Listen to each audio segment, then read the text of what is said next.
A lot of people watch these videos and ask themselves for the first time in their life, what is their dream? And they actually wake up for a second and say, here's a lady that works at Bubba Gump. Bubba Gump Trent. It's a household name. That's now going for her dream. Why am I not going for mine? What is my dream? Why am I not following it? I know what they're saying. Yeah. My dream is to meet Simon Square. So they're you not. give me a lot of money. So what we're trying to do in a lot of the content, if you watch it carefully, is teach people how to get started with no money. So I think a lot of people aren't aware of this because school doesn't teach people this stuff. So here's the crazy thing is you didn't answer my question. How much did you sell the company for? I could be a politician, couldn't I? You No, could. I thought you were going to ask, Yes, sir. how do we justify spending 50,000? No, I would never ask that. That's a good question. If you were good at podcasts, you would ask it. I'm trying to help all those entrepreneurs who are like, this is never going to work. That's what they're thinking. This will never work. I've got $100 million that's going to burn a hole right through my account. I'm trying to get there. Then there's a better way to explain it to me. Okay, please. So some of you may wonder, do you believe in destiny? Do you believe in luck? I'm in Dubai at the 1 billion follower summit. I see a crowd of people around this gentleman, and I can't figure out who it is yet, but I know everybody there is important and is an influencer and somebody of note. And so here we are on a different day. I'm riding down the escalator, and on the opposite side of the hallway, out walks Simon.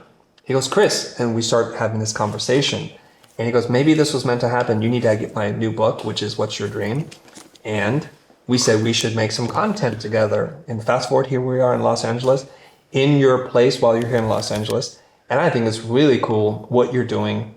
And I have so many questions from our audience about what it is that you're doing and how you got here. So first of all, for people who don't know who you are, Simon, can you please introduce yourself? Sure. Well, at that event, by the way, I won $1 million. You gave it up. No, just. Was I not supposed to say? No, I was going to get into that, but that's cool. All right, but just because that event also was quite an amazing experience for me because I'd never been given $1 million before and no catch, no tax, no catch, cash sent to my bank. Weird and amazing, but we can talk about it a bit more later. Wait, stop. Now I have to talk about it, and then we'll get into your introduction. Okay, so Simon tells me he's up for the $1 million prize. In this casual encounter, very serendipitously, we're talking. And then I really kind of recall the videos that you make when you approach people on the street and you ask them what's their dream. But you take it a step 2 or 3 further. You have to promote their business. You give them guidance and mentorship, and you give them the most important thing. You give them money to start their business. What's shocking to me is how many people actually turn you down.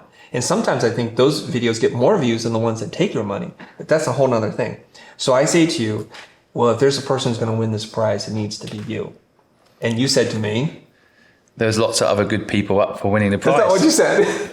But it was true. I can't remember, to be honest. Okay. Since winning that money, my brain's just been in a good it's all place. gone to his head. What did I say? I can't remember. Okay. This is how much of an impact I've made on Simon, because I remember the entire encounter. No, I remember it very well. He said, if I win it, I'm just going to give it all away anyway. Yeah. So That's I said, true. well, even more so than you need to win it. So let's fast forward. I'm in Singapore. And this is the day after, and they announced the winner. And I see little clips here and there on social media, and there's this man, and he's in tears, accepting this prize of $1 million. Yeah, that was me.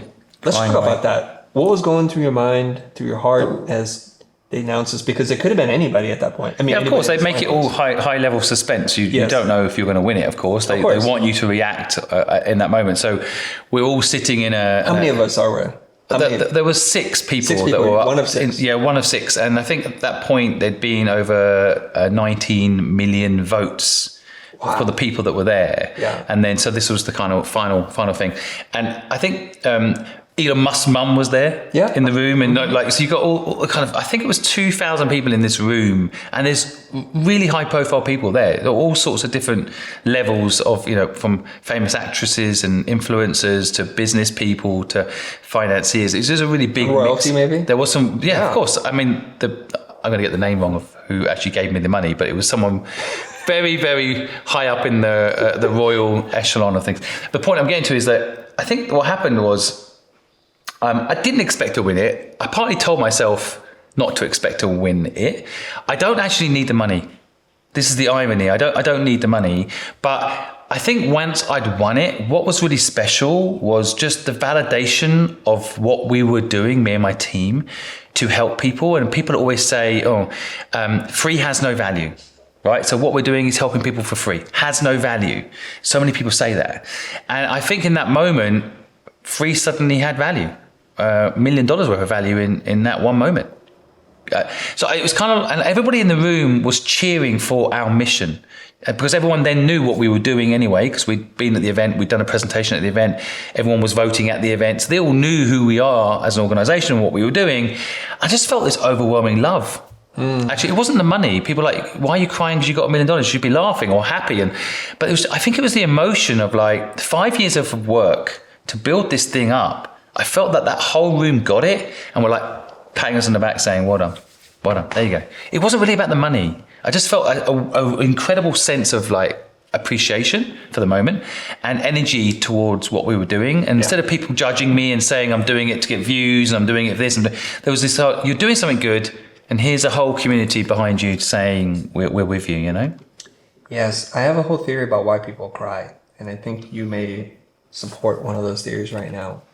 So you had said you just felt an overwhelming sense of love and appreciation, maybe acknowledgement. And I think when you break down love is understand me and appreciate me. And you felt it all in that moment. And it just came out of your eyes. Mm-hmm. So my theory about why people cry is because there's some hurt in there somewhere. Oh, yeah, of course. And if you're a fully loving, like you feel self-love and love all the time, maybe when you feel it, it's like, okay, that's just normal life. But there's some sense of like something broken gets appreciated and healed in a little bit. Mm-hmm. So can we take it there a little bit? Am I poking into areas? No, I tried to think about it. I think I would have studied psychology if I'd stayed at school, I think. I find the whole like human intention, human design kind of fascinating. Like who are we? Is it nurture and nature?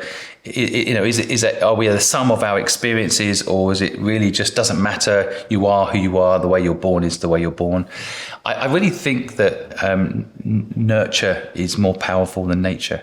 And I know a lot of people don't agree with me, but I just think that your experiences do craft you. And I've had quite a few moments where I felt I physically changed. And I think one of them was actually when I met my wife. And she just made me want to be a better person in every way. And I think if I'd met the wrong person, maybe it would have made me go the other way. But I felt like she made me want to be a better person. And I think as I developed my personal life and my career, I tried to be a good person, in part because I wanted to impress her. I wanted to also have, her respect. And so I think if I analyze that moment, why am I crying? I'm crying because I've been working 5 years on something that everyone was doubting was good. And in that moment, it was being validated. So that's part of it. Yeah, I think another part of it is, I'm being loved in a way that perhaps I want to be loved. My mum kicked me out of home when I was 15 years old. When my father just died and my mother kicks me out of home, there's a sense of not being loved when that happens to you. You lose the love of your father because he died, and then you lose the love of your mum because she's kicked you out. And so in that moment, I also lost connection to my 3 brothers. So I've got love for my brothers gone, love for my mum gone, love for my father gone, all in the space of like 2 months. So that's bound to affect you, isn't it? And I think as I've grown up, I've started off thinking, well, I don't need love. I'll be fine without it. And then I meet someone who I love and loves me, and that opens me up a bit. I watched Billy Elliot with my wife, and I cried my eyes out. And she said it was the first time she'd ever seen me cry. This like 20 years ago. Mm-hmm. And I think it's a good movie. Yeah, it's a good movie. But I think sometimes you can shut that off. That's like that fight or flight model you get into, where it's just like survival. No emotion, just got to survive. Mm-hmm. And I think as I've got older, I've come more and more out of fight or flight and more into my emotional self. Mm-hmm. And certainly when you have overwhelming love, it's quite hard to process it. And then you cry. Okay, you opened a door. I have to walk through it because you could have said a lot of things, but you said Billy Elliot. Right. What part of Billy Elliot made you cry like that? I have a theory. I think it's been a while since I've watched it, but from basic memory, it's the idea that someone has a dream, but they're born into a town where that is not a normal dream. And so there's something beautiful about watching someone persevere, even though they're not in the environment to make that dream flourish. So people listening, maybe if they were a designer and they're living in a family of doctors, And they're like, well, you should be a doctor like us. And, this is the route we know, survival bias. Right. So there you are wanting to be a designer, but you're born into a family that wants you to be a doctor. And there's something really beautiful about people that can push through that and keep their own identity and become who they want to be. And I think Billy Elliot represents that as a program, as a movie.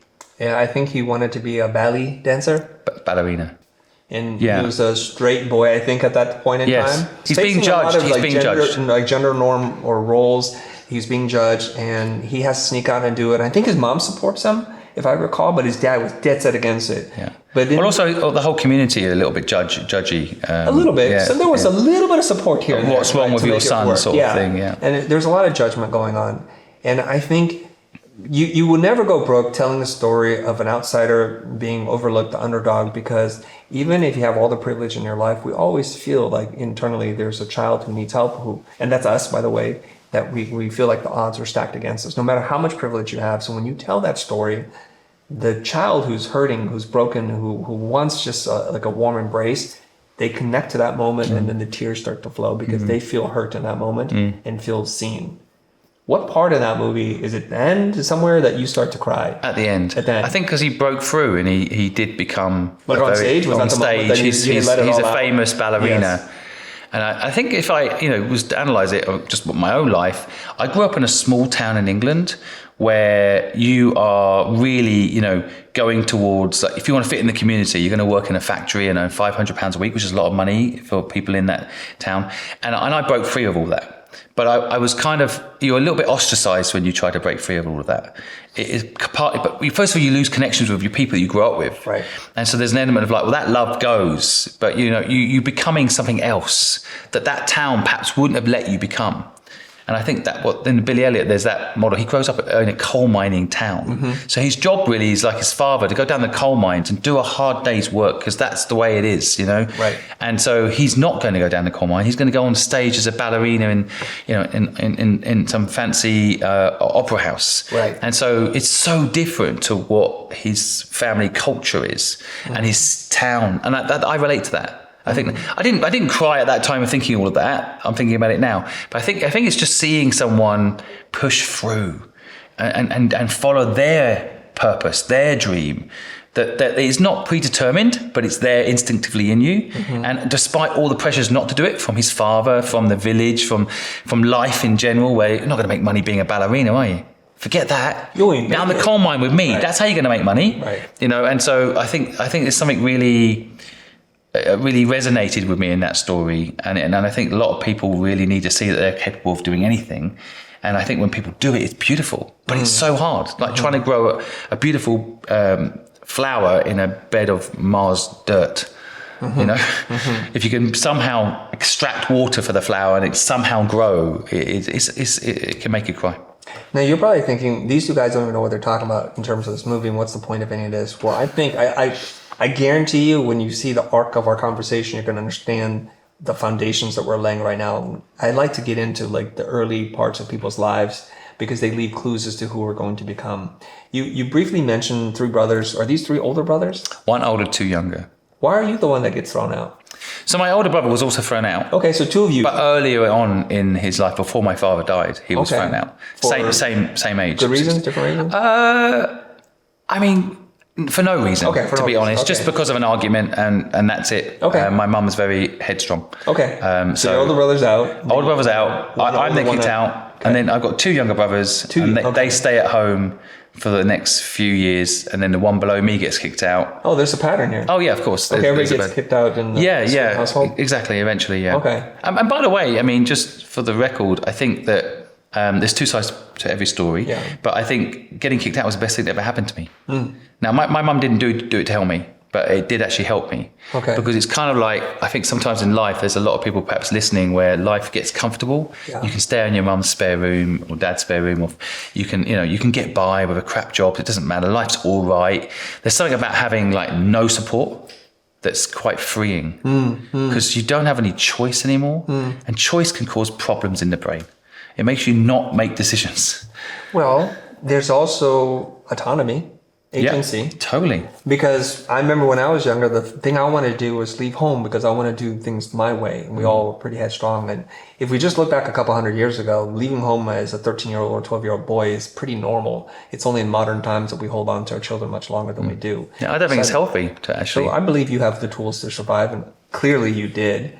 Just really quickly, do you keep in touch with any of your siblings? Yeah, I speak to my brothers. Okay. I've fallen in and out of like being in contact for various reasons. I moved to Hong Kong when I was young, and I lived in different places in the world. I got busy, other things going on. But I generally try to chat to them. I still, weirdly with family, I don't know if people listening can relate to this, but just because you're born into a family doesn't mean you have to actually like each other or get on. So I get on with my younger brother.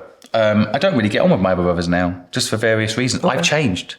And they've changed, but we're not necessarily people that, I'd want to hang out with my brothers. I don't really like my older brother, for example. I just don't like him. Okay. And I feel bad saying it. It's not his fault. It's not my fault. It's just a personality thing. Sure. But because we're born into the same family doesn't mean we necessarily need to keep annoying each other, Yeah, you get to choose your friends. You can't choose your family. Yeah, well, you can choose your family, it turns out.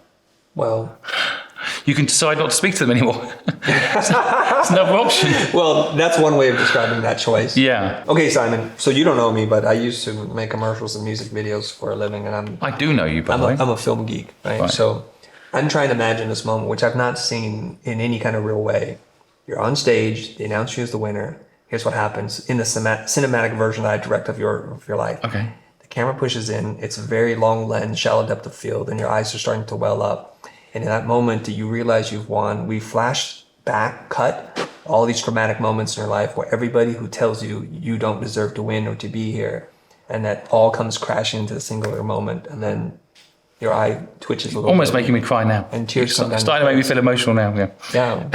I mean, is that how we would film that sequence? Yeah, maybe. I think it might be, you only need to go back 5 years to when I started it and get all the hate in my social media. You could probably go that far back. I don't know if you go back to my childhood. You could just go back to like maybe 5 years ago when people were like, oh, this guy, you just 5 years. You don't need to go back 30. I think. Okay, let me re-edit the thing. Yeah.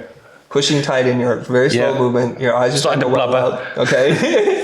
The depth of field, and it just cuts to a black screen and says 5 years earlier. Yeah, 5 years and earlier. We began. I did a post and someone says, you selfish wanker. Something like that. Based on what? I think people, we're living in a really weird time, I think in general. I think that with social media, which I think is really powerful, it can do a lot of good. But I think there's also an element of like, if you are running a charity today, and you're making the world a better place with that charity, that's great. But then if people find out that the person who's running the charity is paying themselves really well, suddenly they're vilified. Okay. And so, but my mind is like, if someone's running a charity and they care about that charity, I'd like to pay them well. Why is it's okay to pay people that do good things as little as possible? And the people that do bad things, pay them as much as they like. Unlimited. The bankers that set up mortgages, and this is true, the people that actually did the subprime mortgage crisis, the top 10 people are sitting on 150 million profit each. In England, there's a guy called Gary Stevenson who made millions on the economy having a problem. And to me... Oh, I know what you're talking about now. And to me, it's like, why is it okay to kind of say, great, you made money out of people's misery? And no, that's cool. You made loads of money, got a nice house, nice car, great. I think we should flip it. And so partly when I started what I'm doing now, I wanted to do a for-profit, for-good business, but I wasn't a charity. And I think charity model's broken because we can't pay people properly and I can't get the best talent. If Google was a charity, they wouldn't make any money. Your talent has to be capped on the amount you pay them. And you can't build an incredible business if you have that mentality. My point being that I think the world needs to flip upside down. I think people that do good should be paid well, and people that do bad should be paid less. So I think I started out doing good, but I'm making money from doing good. So for example, I'm asking someone on the street what their dream is, I'm helping them, and then I'm giving them some money, and then people are like, he's only doing that because he's making money out of it. He's just doing it for himself to get views and likes. I'm like, no, I've got enough money. I never need to worry about money again in my life. Actually, I just sold my company. I'm just trying to help this person. But people are so negative, and there is a part of it is like these Brits. It's global. Is it? It's a global problem. You have a lot of people from LA saying you're a wanker? LA, well, I don't think they use that terminology. No, I they think use say something much more arsehole. But no, I don't know about LA specifically. I think LA is quite a special place just from a cultural point of view. There's a big mix of people here. Yeah. People come here for their dream, right? To make their acting dream happen, for example. I think this is a particularly unique space. But definitely people in America I've had hate from America. I've had hate from Australia. It's got less over the last few years because I've proven that what I'm doing actually has value, and I don't need to do it for the money. But I think there's an element of like, if you went back 5 years ago and looked at some of the comments, it's painful to, when you first start making content anyway, people are very judgy. They are. And I think you have to like, this is my theory on it. Tell me what you think of this. Okay. We used to live in tribes of 5,000. Right. So what happened is in our DNA, what got us here won't get us there, is my point. 5,000 people living in the tribe. Now, if someone in that tribe doesn't like you, that's actually a problem. Even if you don't know them that well, that causes poison within the tribe. And then eventually the people that are close to you will hear that, and that will cause pain in your tribe. So it's actually in our DNA to generally want everyone to like us, as a general rule. Yeah. But no, we're not living in tribes anymore. So our new tribes are, communities online, social gatherings. But if someone online comes and gives me hate, my natural DNA is to try and deal with that. Because if I let it get worse, the whole tribe's going to hate me and they're going to kick me out of the tribe. I'm going to be all on my own. So my instinct when I see a negative comment is, oh my God, how can I stop that from happening? And so it really affects you. And I realize now, in a non-tribal world, that person has a fake profile. They've probably got a miserable life of their own. They've just done it because they can. But actually, it doesn't matter because they're not part of my 5,000 tribe. That part of my DNA that makes me feel that way doesn't need to feel that way anymore because we don't live in those sorts of ecosystems anymore. Yeah. But equally, enough people, I've noticed on YouTube, when you put a video up on YouTube, the first few comments determine the rest of the comments. So if someone says something negative, like this video has no value, I wasted my time watching it, then other people will either agree or comment something similar to agree with that comment. Whereas if you have something positive at the beginning, most of the comments end up being positive. So it's tribalism. Is this the theory? Yes. Right here. What do you think? I don't know if I agree with that. All right, tell me what's the truth then? Why are people hating on me for no reason? Okay, let me be careful how I say this, or be intentional. They see a straight white man do really well in his life, and they're already going to hate you for that. And then you're trying to do something good in the world, and we're very suspicious of people trying to do good in the world because we have long examples of people pretending to be somebody that they're not, only to steal from other people. And so our guard's up, and especially in this hyper media aware world that we live in, everyone starts with the knives out first before they open their hand and say, welcome to my home, welcome to my room, welcome to my life. And so they naturally have that disposition. So then over time, it's upon you and not upon them to show up consistently to reveal your character. As if someone knocked on your door right now saying, hey, I have a problem, like, go away, because we're used to that now. Because there are too many charlatans out there doing things for nefarious goals or ends that then we become hyper aware. So when you come out there and you're trying to do good in the world with a business model that goes against tradition, and I'm all there with you, I do not understand why we think if you do good in the world, you must do it for the goodness of doing it versus like you being able to run a business. Whereas if you do anything else for profit, no one even bats an eyelash as to how much money you make. And I don't want to get into the Gary thing, that's probably another episode, but there's a whole thing for us to unpack there. We have opened up so many doors that my brain cannot contain all the doors that are open. So before we go any further, Simon, for people who don't know who you are, can you introduce yourself? Sure.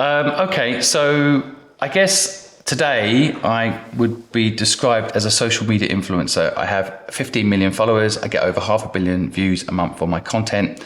I try to help people figure out how to make their dream happen. They tell me their dream, and then me and my team and my system help you make that dream happen. Prior to that, I've invested in over 80 startups. I invest in people's businesses, and I take equity for capital, and then I help those businesses. And I personally started 18 companies. I'm now on my 19th business today. So I built businesses from the age of 15, and I just love creating things that are in my head and making them real. And I love helping other people do that and follow their purpose. Now, if you're following along with the story, first of all, your name is Simon Squibb. My name is Simon Squibb. Thank you. I'm hoping you can put a little thing along here. And a nice typeface. Yes, Simon always Squibb. nice Plus, if they typeface. probably clicked on the thumbnail, it probably has my name on it somewhere. Somewhere. Yes. Okay. So you get kicked out when you're 15.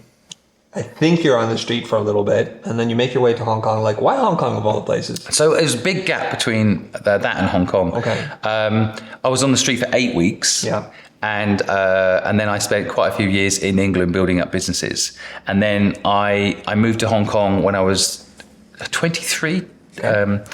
1997, I moved to Hong Kong, so I have to double check the maths of my own age. But I moved to Hong Kong because I had a friend that lived there, and they said, come and stay on the sofa.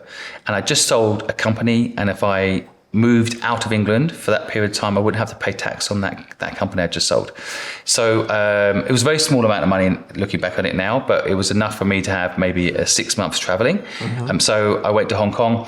But when I got to Hong Kong, my mind was blown. Okay, before we get to the mind-blown Hong Kong thing, how does a homeless person with no real family support, without a formal education, I assume, Yep. even start a business and then to sell the business? I don't even understand that. This is why I think everyone can start a business. This is why there's Clearly. a controversy around this idea. Yeah. Anyone can start a business, because I'm dyslexic, so I actually can't read and write properly, and I can't. I can't. I feel I can't even begin to explain how average I am. I'm very average, and I had no money when I started out, no experience in business. No one had ever taught me sales ever in school. Any of this stuff none of this was. You're saying a very impressive resume at this point. Yeah, I have nothing special about me, which is why I know. Did you smell bad too? I don't think so. You have that going. Are you trying to tell me something? No, not right now. But you smell like $1 million. Thanks, man. But I think, okay, so what happened to me? I always describe it as the moment everyone should have, which is I didn't want to make it, I needed to make it. So I tried to get a job, I couldn't get a job. At 15 years old, no one would give me a job. And then I tried begging. For some reason, no one gave me anything. So that didn't seem to work. I don't know why. I don't know what I was doing wrong. Give me your pitch. How are you asking for money? Hey man, sorry, I've got nowhere to live. If you've got any money, spare money, you can You're a give me. young, healthy man. Go get a job. I didn't look like a healthy man at that point. Really? Anyway, no. You don't, 17 years old? Sitting on a curb on I the see street. those people. I'm like, go get a job. Yeah, well, go get a job. I mean, that's the thing. At that particular time, I couldn't get a job because legally you need a national insurance number. But that's the thing about homelessness, and we could get into, that's a whole subject we can get into separately. Homelessness does have a miscategorization, because a lot of those people, if you imagine you're on the street, even for 8 weeks like I was, you smell. You actually do smell. That's what I'm saying. And like the idea of going to work, you can't even get an interview. You haven't got any way of sending your resume in to get an interview. You didn't have an address. So even if you walk up to I did do this. I walked into a wine shop and said, please give me some work. Even then they look you up and down. They're like, we don't have anything at the moment. And then if someone walked in looking pristine. Looking at a young Simon Squibb, they said that? Oh, they did say that. Remember their name? To be fair, I did get a part-time job in a wine shop eventually. Okay. But I had to lie in the application about my age, because you have to be 18 to sell alcohol in England. And I actually lied. But do me a favor, look right into the camera. Just staring with your big blue eyes. Okay. How could you not hire this young man? Exactly. Well, here's our irony. Someone did hire me. You look like... I have this theory about reading people's faces. And people who have ill intentions, it's on their face. People who worry a lot, it's on their face. And people who are joyful inside and out, it's on their face. And I look at you, and maybe you've changed a lot, and maybe because you said you've changed a lot, you look like a person who has a joyful heart. Thank you. With a generous spirit. I feel that is true. I will take. Well, look at the camera. Let's judge him right here. Leave in the comments if you think he has a trustworthy, joyful heart or not. Or do you think he's a scoundrel trying to scam people out of money? Yeah, let us know in the comments. Well, we know what you think of my face, but we'll just focus on. Do we know what do people say about your face? What does your community say? They're like, never trust a guy with a cap. Oh, that's what they say. Like, hey, that's why you keep wearing it, to prove them wrong. Well, whatever. The stereotypes are dangerous in general, aren't they? I mean, I think, I mean, they say serial killers look like friendly people you want to know, you know? So. Are you trying to warn me? No, I'm just saying. I actually had this conversation with my wife yesterday, because we were talking about, like, I reckon if I lived in America and I was a detective, I could spot all the serial killers quite quickly. They're obvious to me. I think I've walked past a few since being here, you know, like I think you've given some of them money. probably by You've accident. asked them, what's your dream? To kill people. They don't need money to do that. So I wouldn't need to finance that. They need gloves, they need tarps, you know, you need rope. I have not had anyone say that one yet. That would be. You seem to know a lot about wearing a cap. That's obviously. You know what's needed. I didn't know what you needed tarp to be a serial killer. Okay, let's get back to the story. Okay. Some people want success. You needed to be successful Yes. because you got no. It's like when you burn the road behind you, and that road was burned for you, so you had nowhere to go to. Yeah. You tried begging. Obviously, you suck at it. Yeah. You smelled okay enough to get a job in a wine place, but just the condensed Cliff Notes version of this, like, how do we go from there to like making money? Because there's more interesting stories I want to unpack. I mean, in a simple version of it, I just couldn't figure out how to make money. I went and tried to get social benefit. Okay. And they told me, what the hell are you doing here? Just go home. Right? So I couldn't really explain. I couldn't go home. Right. So that seemed like a simple answer. They're not going to give me any benefit. Okay. So I tried to get a job, couldn't get a job. I tried begging, couldn't beg. I tried to do social service support, couldn't get that. So the only left option for me was to start a business. And I described this. I could have sold drugs. Well, I would have done. By the way, that is kind of a business, True. Not that I would endorse that type of business, but it is a business. I think the entrepreneur muscle in my brain woke up, and maybe that's the drug dealer model. It woke up in my brain. A literal muscle in my brain woke up. I almost felt it. Suddenly, it's like the need to use that muscle became urgent. And so I walked past this massive house, and the garden was so messy. And my brain it spoke to me, this entrepreneurial muscle, which we all have. Everybody has it. Introvert, extrovert, doesn't matter. You've got it. It's just not turned on in school for a reason, in my opinion. It came on. And I thought, they will pay me to clean up that garden because they've got a big fancy house and their garden's messy, which means instantly my brain said, they've got no time and I can sell my time to do that garden and they will pay me. So with confidence this entrepreneur muscle had given me, I walked up to the front door of this big house, knocked on the door, this guy answered it, and I said, my name's Simon Squibb, I could take care of your garden for you if you pay me. I could have said, my name is Simon Squibb, what is your dream? No, your garden? I wasn't that advanced.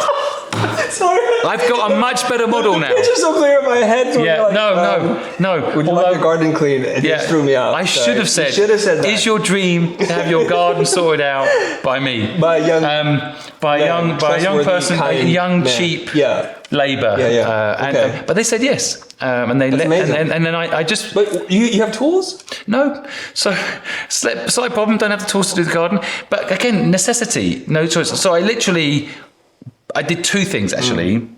One is I said to that person, "Is it okay if I use your equipment?" They're like, "Sure." They're not using it; it's all sitting in the garage. So they're like, you can use my equipment. See, if I'm the house owner, I'm starting to get some some fun. I think they probably knew they were doing me a favour. Okay. You know, and I think I wasn't dishonest. I did kind of say, look, can I use your equipment? And in fact, that made it cheaper. In my mind, I'm like, if I have to get my own equipment, I'm going to have to be more expensive because I have to go rent the equipment. But you've got the equipment, so I'll just use it. Yeah. But actually, I also went and knocked on a lot of other doors that day because that person said yes, but I wasn't doing the garden then and there. Right. I said I'd come back. But I went and knocked on a lot of other doors and lots of people said no. I was very lucky the first person I ever knocked on the door said yes. Oh, okay. So there's a bit of luck in life. Yeah. There's a lot of luck in life. If they'd said no to me that first time, my entrepreneur muscle would have gone, oh, you don't know what you're doing. Yeah. This isn't possible. But they said yes. But then after that, and that's why I become people's first customer quite a lot on my content.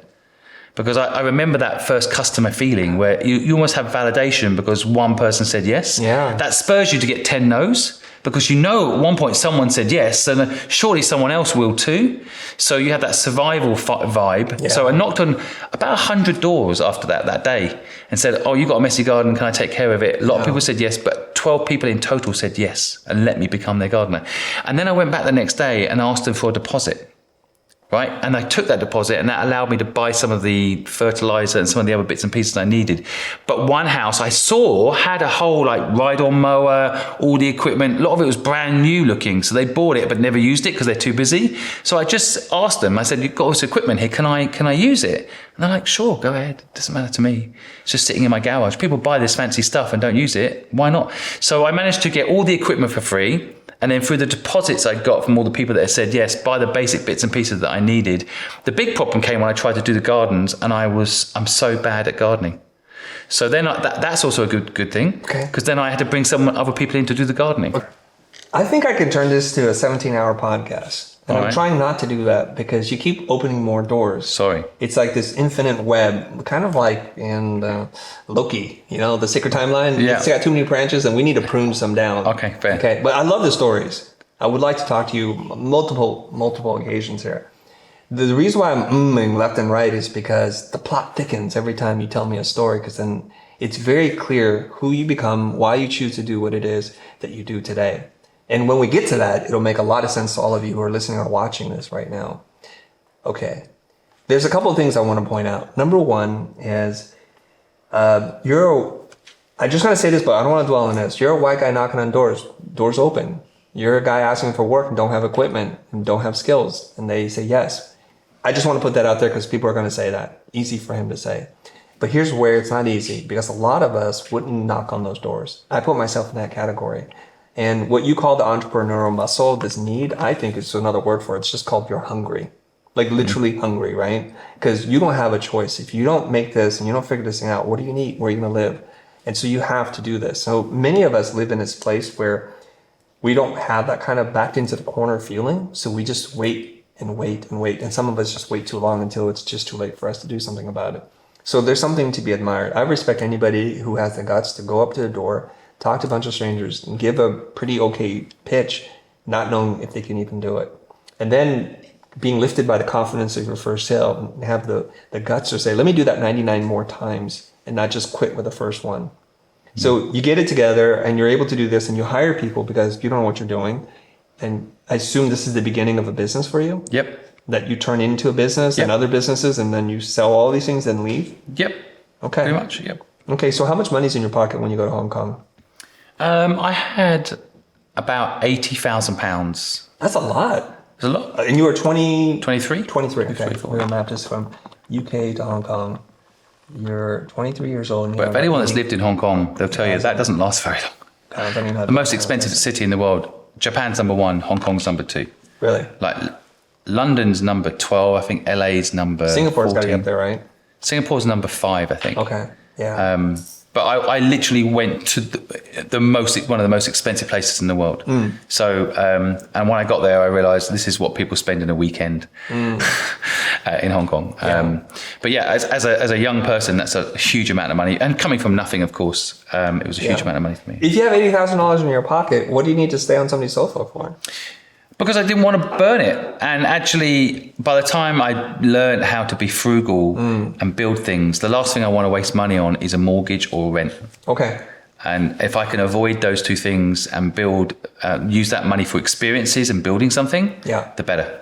So there's a lesson there too. Some people, when they get a little money in their pocket, it burns a hole and they start to spend it right away on Easy all come, easy go. Material things, exactly. Or they think it's an infinite supply and then they're wrong. So you're good. You're saving your money. You're staying on couches, living very humbly. I want to get to the part of the story now where you founded a design and marketing agency and you build at a certain point where it's being sought after and you sell it to PwC. Tell me a little bit about that moment. What did you sell it for? Those kinds of things. Yeah, so I built a company up called Fluid, which became one of the largest and most successful creative agencies based out of Hong Kong. And in a nutshell, it was an agency that would help brands come up with marketing strategies, and we wouldn't just come up with the strategy, we'd also execute on the design. So we come up with ideas and the execution.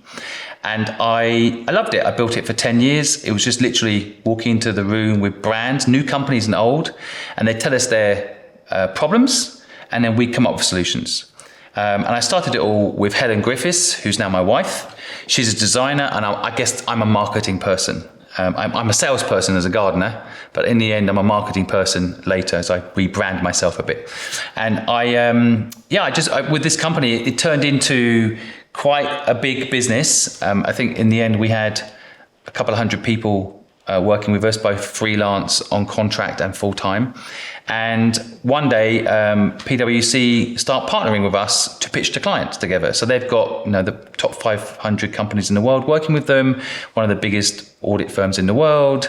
And we start doing some partnership projects together. And then quite quickly, it seems that it would be a very good move for PwC to buy Fluid and integrate us into what they offer their clients. And so, I sold the business. It took about a year from them saying they wanted to buy it to the deal being done and the money being in the bank. But that's how it transpired. Weirdly, when I sold it, and a lot of people listening might relate to this, everyone's dream is to sell a company. Everyone has that part of their bucket list. I was really happy when I sold it, and then I had a bit of time where I was a bit sad because I lost my identity. Everything was Fluid, my company I'd built up. That was my image, my personal image. But like with your future, if it was gone, like, well, you change the number plate on your car. You know, like, what are you going to do, right? It's a big part of who you are. And so I was a bit lost for a while after I sold it, but maybe I'm talking too much. I don't know. Okay, so you're 33 when you sell it? I'm 40. 40? Yeah. So there's a couple of mysterious years in there somewhere. Well, no, not really. I ran it for 10 years personally, and then I brought someone in to run it for 3 or 4 years for me. Okay. So I learned to bring someone else in to run it. That's one of the reasons it sold, by the way. Okay. Because if the founder's still running the business, this is another business lesson I've learned, which I put in my book. If you end up being the only person that can run it, it's very hard to sell it. Yeah. So I brought in very clever people and teams to run the business, and that allowed me to step away. And while Fluid was running without me, I was still kind of chairman, was my title. I started an investment company called Nest, and we'd invest in startups. Okay. I see. So, yeah, that's kind of how the timeline worked. I see. Okay. So when you sold it, you're free and clear. You don't have to stay on because you already put a management team in place. Exactly. Were some of them required to stay on? Yes. Yeah. Okay. Naturally. Yeah. All right. So you're saying when you sold Fluid, your identity vaporized? It didn't vaporize. That's a physics joke. Oh, I see. Fluid. Oh, I get it. Turns into vapor. Evaporated. Yeah, I get it. All right. Sorry, I missed the joke. I thought it was a serious podcast question. It was. I was trying. It didn't evaporate. Yeah, I think it's just when you build a business. I mean, you must relate to this. If you suddenly couldn't use Future anymore, that was someone else's brand name. It is part of who you are, right? No. Oh, well, it was for me. Yeah. Maybe I made a rookie mistake. I didn't know it, by the way, until I sold it. So I felt like the other thing was a bit like losing my family again. Like the company and the people were people like my family. I know you're not allowed to say that. I know it's politically incorrect. Let's call it a football team if you like. No, it's a family. But my football team was gone. Yeah. I mean, it was a business and I sold it. Yeah. But in reality, I probably interacted with everyone in that company at some point in a month. And suddenly, technically, not really allowed to interact with anyone. You know, they want me out of it now, right? Yeah. So it's like losing the family again as well. Yeah. Some repeat of my earlier experience. So I have this thing, this kind of personal philosophy about practicing some kind of form of passionate detachment. I want to be passionate when I'm doing things, but when I'm no longer doing it, I'm totally detached from it, so I can see things objectively. Yeah.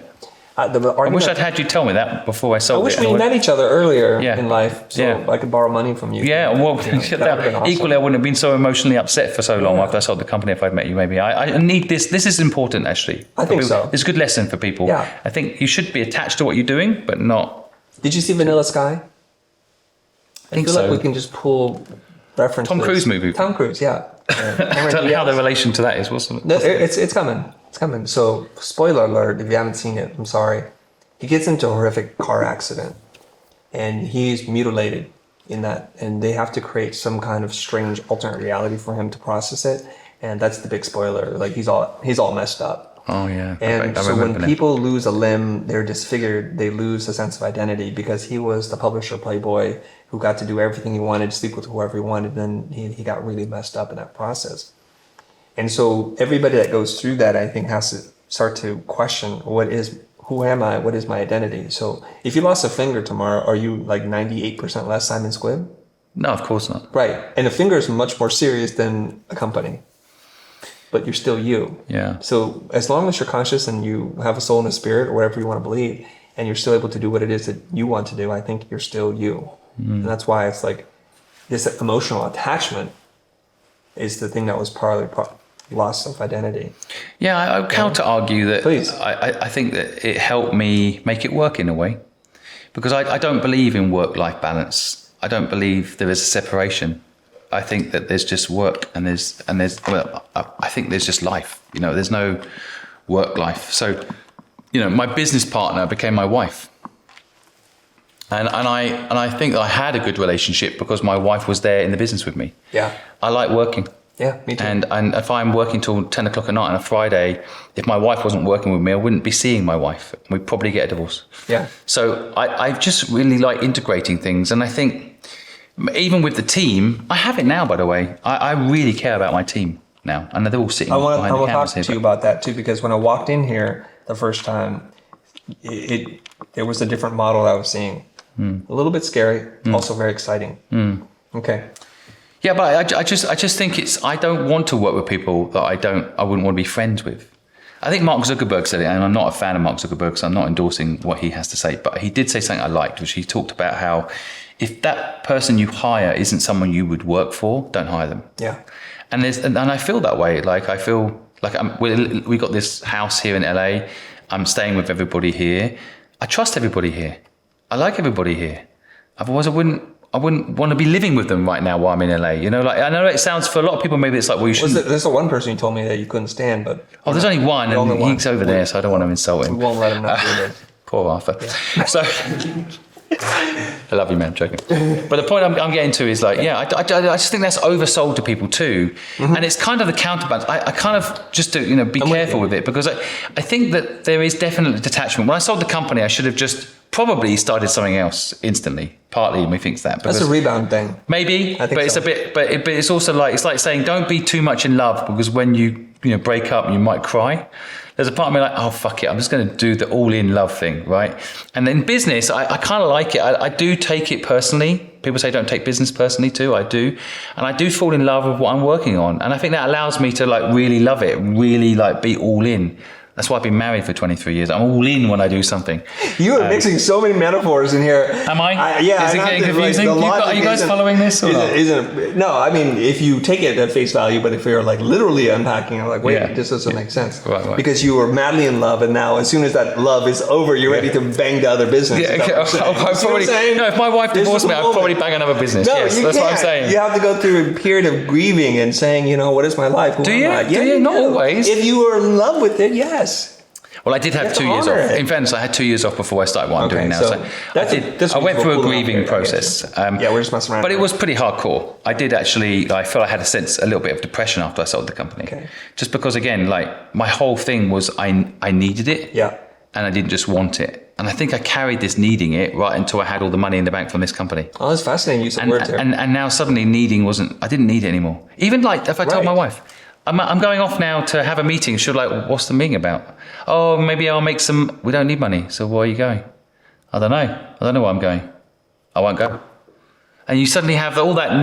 That's the secret of staying married. I've not learned that. Just do what you're told. Oh my God. Yes. Yeah, I think that is the secret. Honey, I'm sorry. I haven't learned the lesson. You haven't learned the lesson. I'm an Asian man. That's the problem. How long have you been married? Almost 30 years. Right. See, what's the secret? It's not. Well, we'll get into that later. Your chance to ask that question was on your pod. It's your pod. Okay, fair enough. Fair enough. No. Okay. So you went from living in the streets, needing a way to make money, and you found that. But when you started to make money and you made a lot of money at some point, that need moved into, I would say, a want. Well, I didn't even want it anymore. I think both these words. Something. Well, I wanted purpose. But in the form of work. I think I wanted to be useful and I wanted to be seen. That's what I came to the conclusion. Are we back to 15 again? No, we're back to maybe at 15, yes. I think so. But back then it was like, I might want to be useful and I might want to be seen, but the reality is, like a lot of people in this world, I've got to pay bills. I've got to eat. So, a lot of people living in fight or flight, right? Yeah. So they might want to be successful, but right now they just need to pay the bills. Okay, yeah. But I had no choice. I needed it back then when I was younger. I think what changed when I got to 40 and had money is I didn't need the money anymore. So there's no need anymore, and I didn't really want anything in particular. So I actually fell into like neither want nor need, which is even more dangerous. Where are you then? Now, if you're not want or need, you're just versus. I think basically you're lost. You're a lost soul. Okay. Because if you want stuff, that can motivate you. But if you need it, it'll make you do it. There's a difference. Yeah. Right? So I want to be fit, but then I might go a little bit here and there, and I'll eat healthy some days. And then someone tells me I'm going to die unless I'm going to get diabetes unless I go to the gym tomorrow every day for the next 2 years. Now it's a need. Right. And I think I moved back into like, well, I didn't move back. I think I moved to like, well, what do I want? And I didn't even have that answer anymore. Yeah. Because when you need money, at least that's a want, right? Yeah. So it took me about 2 years to figure out the next step after that, which is I would create purpose. Creating a purpose that creates the need. You want to write that? Sure, I can write that. Okay. I've written this word a lot. But it's such a woo-woo word that a lot of people don't understand. It doesn't get taught in schools, but if you have a purpose, it can create a need. You don't need to go homeless and almost starve like I did to have this superpower hit you. I think you can find it with purpose. Okay. I like that. And you can hack purpose. There's a way to find purpose if you don't know it as well. It's not easy, but it's worth finding. Yeah, it powers you up to make it a need. So here's the crazy thing is you didn't answer my question. How much did you sell the company for? I could be a politician, couldn't I? You could, but if I'm a reporter, you're not going to get away with it. I divert. Yeah. So interestingly, people don't know this. When you sell a company, they have things called NDAs, where you're not allowed to actually disclose how much you sold it for. Between what and what? But between what and what? Yeah. I always say the best way to describe is I never need to worry about money again. I basically made more money than I ever need. That's how I phrase it up. And if you can work out that I could probably live to 100 and I spend £20,000 a month living, you can probably work out how much it is. But I genuinely don't think the amount matters. Sometimes I like now not talking about it because it's about building something you love that you enjoy and you make money from equity.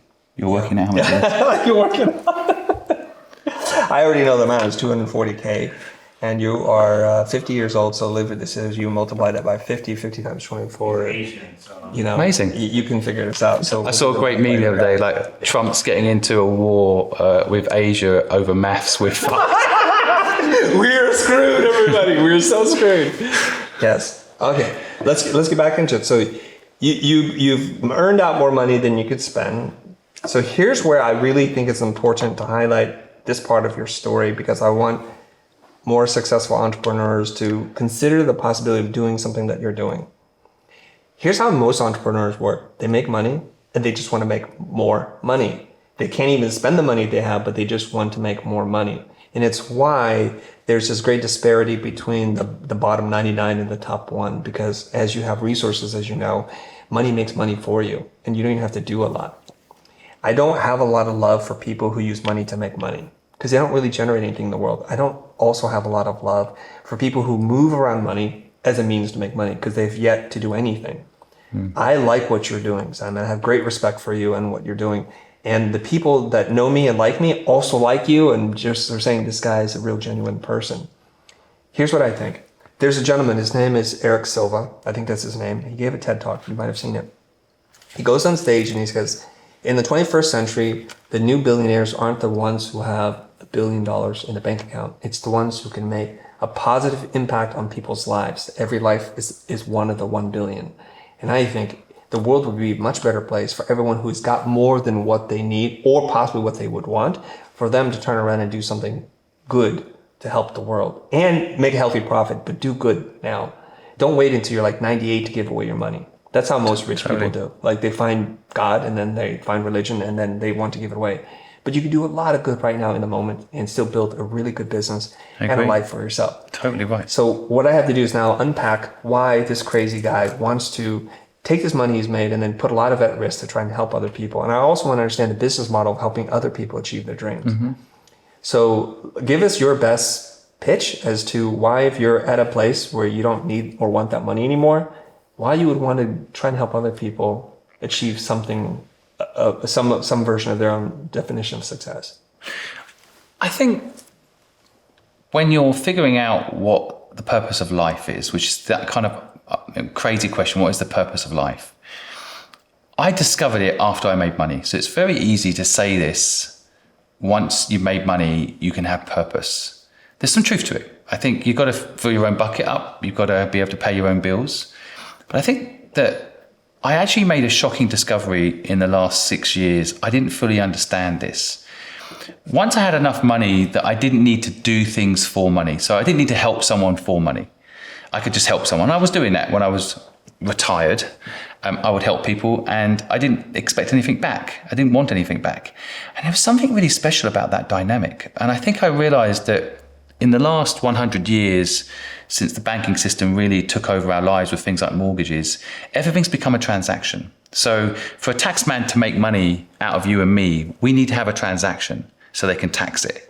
But if I just help you because I like you and I want to, the taxman gets nothing. So they don't like it. Equally, you just help me, it's not good. For the taxman gets nothing. So there needs to be money back and forth. And that's why the sayings give and take have kind of become part of our normal culture. It sounds fair, right? I'll help you if you help me. But actually, that's not our natural state. Our natural state is you tell me what you need, and if I can help you, I will. I will do it. Now, I need to pay my bills, so there's always that element, but I don't necessarily need to make money of you to pay my bills. I can help you without, like, Dragon's Den annoys me or Shark Tank annoys me because they're only going to help you if you give them 40% of the company. Well, actually, I can just introduce you to the person at Walmart who can help sell your product. I know them. It's one email for me. I can just do it. I don't need to take 40% off you. But we've become so transactional. And this was the first time in my life that I didn't have to be transactional. And it kind of shocked me, the oxytocin I got, the natural happiness I got from just helping someone without anything back. And then I realized that everybody can do it. We just don't think we can do it. So I want everybody to know what I've discovered. And listening, the problem is I'm rich now, so people are like, well, he's got money, he can do that. You have to frame it. The way I think about this is, if you've ever been given a present, right? Or you've given a present or been given a present. If you've given someone a present, there's actually a lot more joy. I go find the present, I wrap it up, I can't wait to give it to that person, I give it to them, I see their happy face. That's actually more fun, most of the time, than getting a present. So we basically naturally in our DNA want to make other people happy. And sometimes the cost of the transaction stops that from happening. And then even on a micro level, I saw someone the other day open a door for someone and someone walked through it. Now that person didn't say thank you. They got all annoyed. Like, well, don't say thank you then. I just opened the door for you. So they literally made themselves angry from doing a nice thing, having expectation attached to it, give and take. They didn't have detachment. They should have just opened the door and let the person walk through, but they didn't. They made themselves annoyed and upset and angry because they helped someone and that person didn't reciprocate with something back. And that's not what life's about. I have been the happiest I've ever been, not when I had a lot of money, but when I was helping someone without an agenda. It's a selfish thing. So people, when they hear what I'm doing, and you're very kind the way you put it, I'm helping people, I'm so philanthropic. Actually, it's also selfish. I genuinely feel like I'm doing something that is selfish that happens to be helping people. You know, like I get a lot of satisfaction when someone tells me their dream and then I can put them on my platform and promote them, give them a little bit of money, which is just energy transfer anyway, and they can make it happen and have a better life. That's amazing. Like it's selfish. And yes, hopefully that knock-on effect means that person has a better life. They can go on to help people. We can start removing this transactional nature that's being conditioned in us. It's not natural. We've been taught to make everything transactional, but it's actually not our natural state. Again, you can push back on this if you like, but my analogy is there's 5,000 people living in a tribe. Someone puts their hand up and says, my tent's fallen down. And someone says, I can help you with that. And they go and help them put their tent back up. We don't have anybody homeless after that. Tent's back up, the tribe's happier, the ecosystem continues where we all help each other to get through the day, and that person has somewhere to sleep tonight. That's how it used to be. That person nowadays says, hi, my tent's fallen down. And someone says, okay, here's a quote. I'm not fixing your tent. Fuck you. You can be homeless unless you pay this. And that's why we have hundreds of thousands of homeless people. I mean, that's kind of the basic problem. Here's where I'll push back. But before I push back, I need to say something. I said the wrong person's name. There's a gentleman, his name is Jason Silva. He's given his TED Talk. Maybe you've seen it. Okay. We edit that back in. Fix that part. Okay, here's the pushback on this. I think there's social capital. And it's how through thousands of years we can form societies and villages or the tribe, because there's a bargain that's made. It's not transactional in cash and money, but it's like, hey, I have to go and hunt today. Can you look after the kids? And when I come back, we will share the bounty of what it is I do. There's still a trade there. There's still that's a community trade. Yes. I don't think now it's become so literally an invention money has become the mechanism in which we do that. That's right. Whereas before, we had a sense of community. Yes. Which don't get me wrong, I'm not saying you shouldn't have a support mechanism. Right.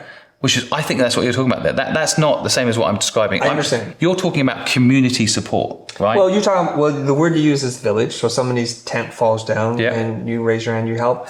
And then one day you're like, I don't have clean water, and no one comes to your aid. Eventually you're like, this is not my community. I have to leave. This is not my village. Mm-hmm. And that person's a taker. So eventually it needs to correct itself. I think Caldini writes about this in terms of reciprocity. It doesn't have to be quid pro quo, like this exact amount for that exact amount, but it's through our need to support each other that we can grow strong. For example, if an invading tribe came and they all split and left you there, that's not much of a tribe or a community either, isn't it? But I think we're maybe mixing up the examples because, of course, today we're not living in tribes. The tribe system. It's a virtual tribe. But yeah, I mean, not everyone's online. Not everyone has an online tribe. I think now the difference is like this street in LA where we are now. I'm pretty sure no one knows anyone on this street. So there's no support mechanism in the communities anymore. We own a house. The bank lends us the money. It's my house. I close the door. I protect my family. So the tribes have really shrunk. Okay, and the problem now is that if, for example, someone needs help, the hardest thing is actually to ask for help.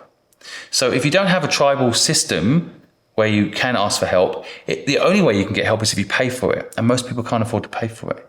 So people have mental health issues because they can't get help. They can't afford it. People can't get people to come and help them fix problems with their cars. They can't get to work because they can't afford it. And I think that we have forgotten the tribalism. And I'd like to bring it back. Okay. In a sense of like, and I'm trying to do this on Help Bank, by the way. It's the first time I've never had a problem with a trademark. We got the word help and bank together, no problem. Because no one's put a bank and help together. Well, maybe this is a good time for us to transition into something because maybe I'll understand it better once you explain the business model behind this. Okay, because sure. You go on the street, and maybe this is divine intervention, but the day that we record our podcast, you have recently met a young woman whose dream is to go to UCLA to study graphic design, something that I know something about. And I'm just struck, like, you go up to random people, ask them what is it that you want, and then not only do you support them emotionally, spiritually, philosophically, but you also then support them with money, cold hard cash. There's a couple things that bothered me about this video, but I guess it was like she was very nonchalant about it all, which was like kind of threw me off. And I was thinking, how do you know she's a good person? How do you know she's a good designer? And then you just happen to need a logo, and then you told me, I don't need the logo, I just want to give her a job. So when we understand that when you were looking for work, or when you were in your most desperate, vulnerable moment, someone looked at you and like, yeah, you don't deserve it, but I'm just give it to you anyways. And that changed your life. And so you're just trying to repay or pay that forward so that someone else has that same opportunity. This is a therapy session. Can be sometimes. I feel like I'm in therapy.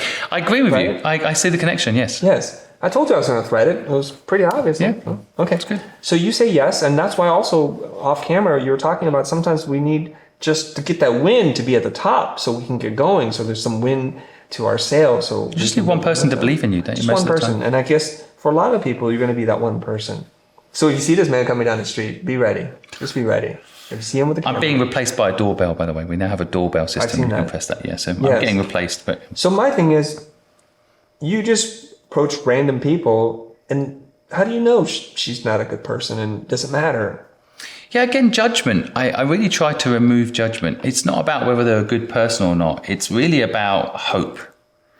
You know, so I'm not here to judge people and whether they're a good person or not. What does that even mean? Everyone's definition of that would be different. I think I hear someone say they have a dream and I sense that they don't feel like it's possible, or it's something in the future that they may or may not be able to do. And if I have the resources to help them give it a go, I will do it. Okay. And in reality, the money I give, I mean, the maximum amount of money I've ever given is $20,000 to one person. And most of the time, like in that lady's case, I think I'm giving her $1,000 deposit and $10,000 if she delivers. Right. So in reality, it's $10,000. And don't get me wrong, I'm not saying that's a small amount of money, but I will probably make that money back from the video of her talking about her dream. Right. So then that money comes back to me and I can give it to someone else. Right. It's self-fulfilling. System. It's the Mr. Beast of business model, right? It's like you make content on someone, you help them, you do something good, You promote them, which actually is the most important thing. The money is actually just psychological. Right. The real thing is that you give them a platform of their own after that. You give them hopefully a client, which has happened in that case. She's got inquiries for people to use her services. Okay. And I think that that whole thing isn't about whether or not they're a good person or not. That whole thing is about the world is fucking tough. The world is tough. And people aren't living their best life because money's become so prevalent. Electricity is so expensive. This brilliant invention that's supposed to help the human race is expensive. Accommodation's become a business. It's expensive. Basic human needs like accommodation, food, water, power. Literally most people, I think 75% of people in America literally have less than $100 in savings. So they're literally, if their washing machine or the way you look at me, Simon, I felt like I need to check my bank account. I was like, damn, $100. Should we do that? Should we check? Yeah. But that, by the way, this is a good clip. Who's got the most cash in the bank? Who's the biggest idiot financial literacy person? Anyway, but the point I'm trying to say is that, like a lot of people, they just need one little lucky moment. Life doesn't give you enough lucky moments. So we're just trying to add one more lucky moment to people's lives. But the most important thing as well is people watching the video. A lot of people watch these videos and ask themselves for the first time in their life, what is their dream? And they actually wake up for a second and say, here's a lady that works at Bubba Gump that's now going for her dream. Why am I not going for mine? What is my dream? Why am I not following it? I know what they're saying. Yeah. My dream is to meet Simon Square. So they're you not. give me a lot of money to support. No, I don't. And market it. I think you're that of course is one way. It's a freaking good way. It's a bit like the lottery, I guess, is one way to go about it. But I think a lot of the time, it's much more predictable. But one of the things, look at this man's face. Remember his face and find him on the street. But one of the things that we try to do in our video is what we call fun education. So a lot of the time, fun. F-U-N, okay. Education. Okay. So what we're trying to do in a lot of the content, if you watch it carefully, is teach people how to get started with no money. Because a lot of the time, okay, I've hired her in that video, but then people, once they're aware of her, are hiring her. So actually don't need money. A service business is probably one of the best companies to start if you've got no money, because you can literally charge a client 50% deposit, which can be your cost to execute the service, do the work, deliver the product, i.e. the design, and get the final 50% payment. It's one of the best cash flow businesses with no money to start. If you can do someone's social media management for them, for example, your actual physical cost outlay to start that is very low. Maybe you need a laptop. If you haven't already got one, probably unusual in this day and age. You've probably got the infrastructure to help someone start doing their social media posting. You can charge them for that service and make profit and have no money and start doing things like that. So I think a lot of people aren't aware of this because school doesn't teach people this stuff. So a lot of people get a job because they think that's the only thing to do. They don't understand that they could be a freelance social media poster, travel the world, getting a few clients, and they're free to at least think what their purpose might be and not have to be stuck in a particular location doing a particular job. And that's part of why we do this content, is to educate people that if you have a dream, yes, one way Simon gives you some money, but most of the time, most of the videos, there's no money involved. It's just knowledge. Right. It's knowledge that we're really going to say that in the Ty Lopez voice. Knowledge.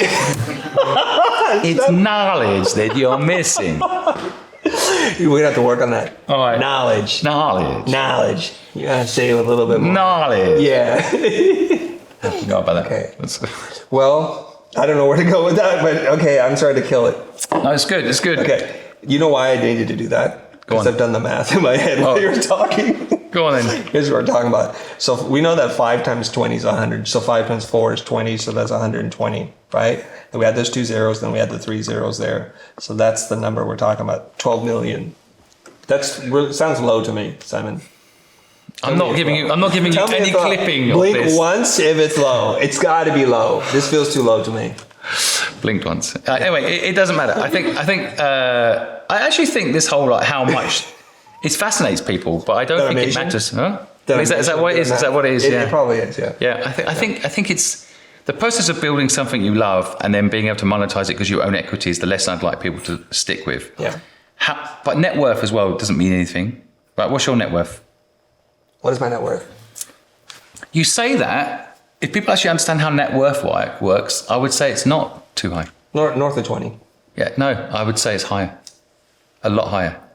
The reason is brand has value. So ironic you saying that. Mostly like what the bank would consider. No, but the bank, fuck the banks. They don't know what they're doing. The banks do not know what they're doing. They We've are. lost every sponsor. Is a bank a sponsor? No. But you're like, F cut Mark that bit out. Zuckerberg, F this, F that. Was Mark Zuckerberg going to be a sponsor? These people aren't sponsoring shit. This video will die on Instagram. I don't know why. I don't know why. It'll die on Instagram. It's just crazy.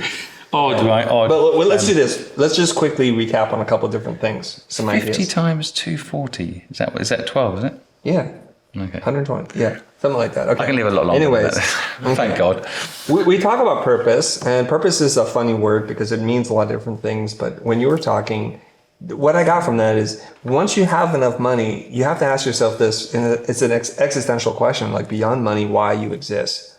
It makes you look for something deeper because you have no more wants or needs. Mm-hmm. And so you have to find something. And I'm loving that you want to try to make a dent in the universe. You want to try to leave this place better than the way you found it. And you want to repeat the opportunities that you found or created or were given to you so that other people can have something like this. So totally. In 18 years, somebody's going to be like, well, Simon did this for me.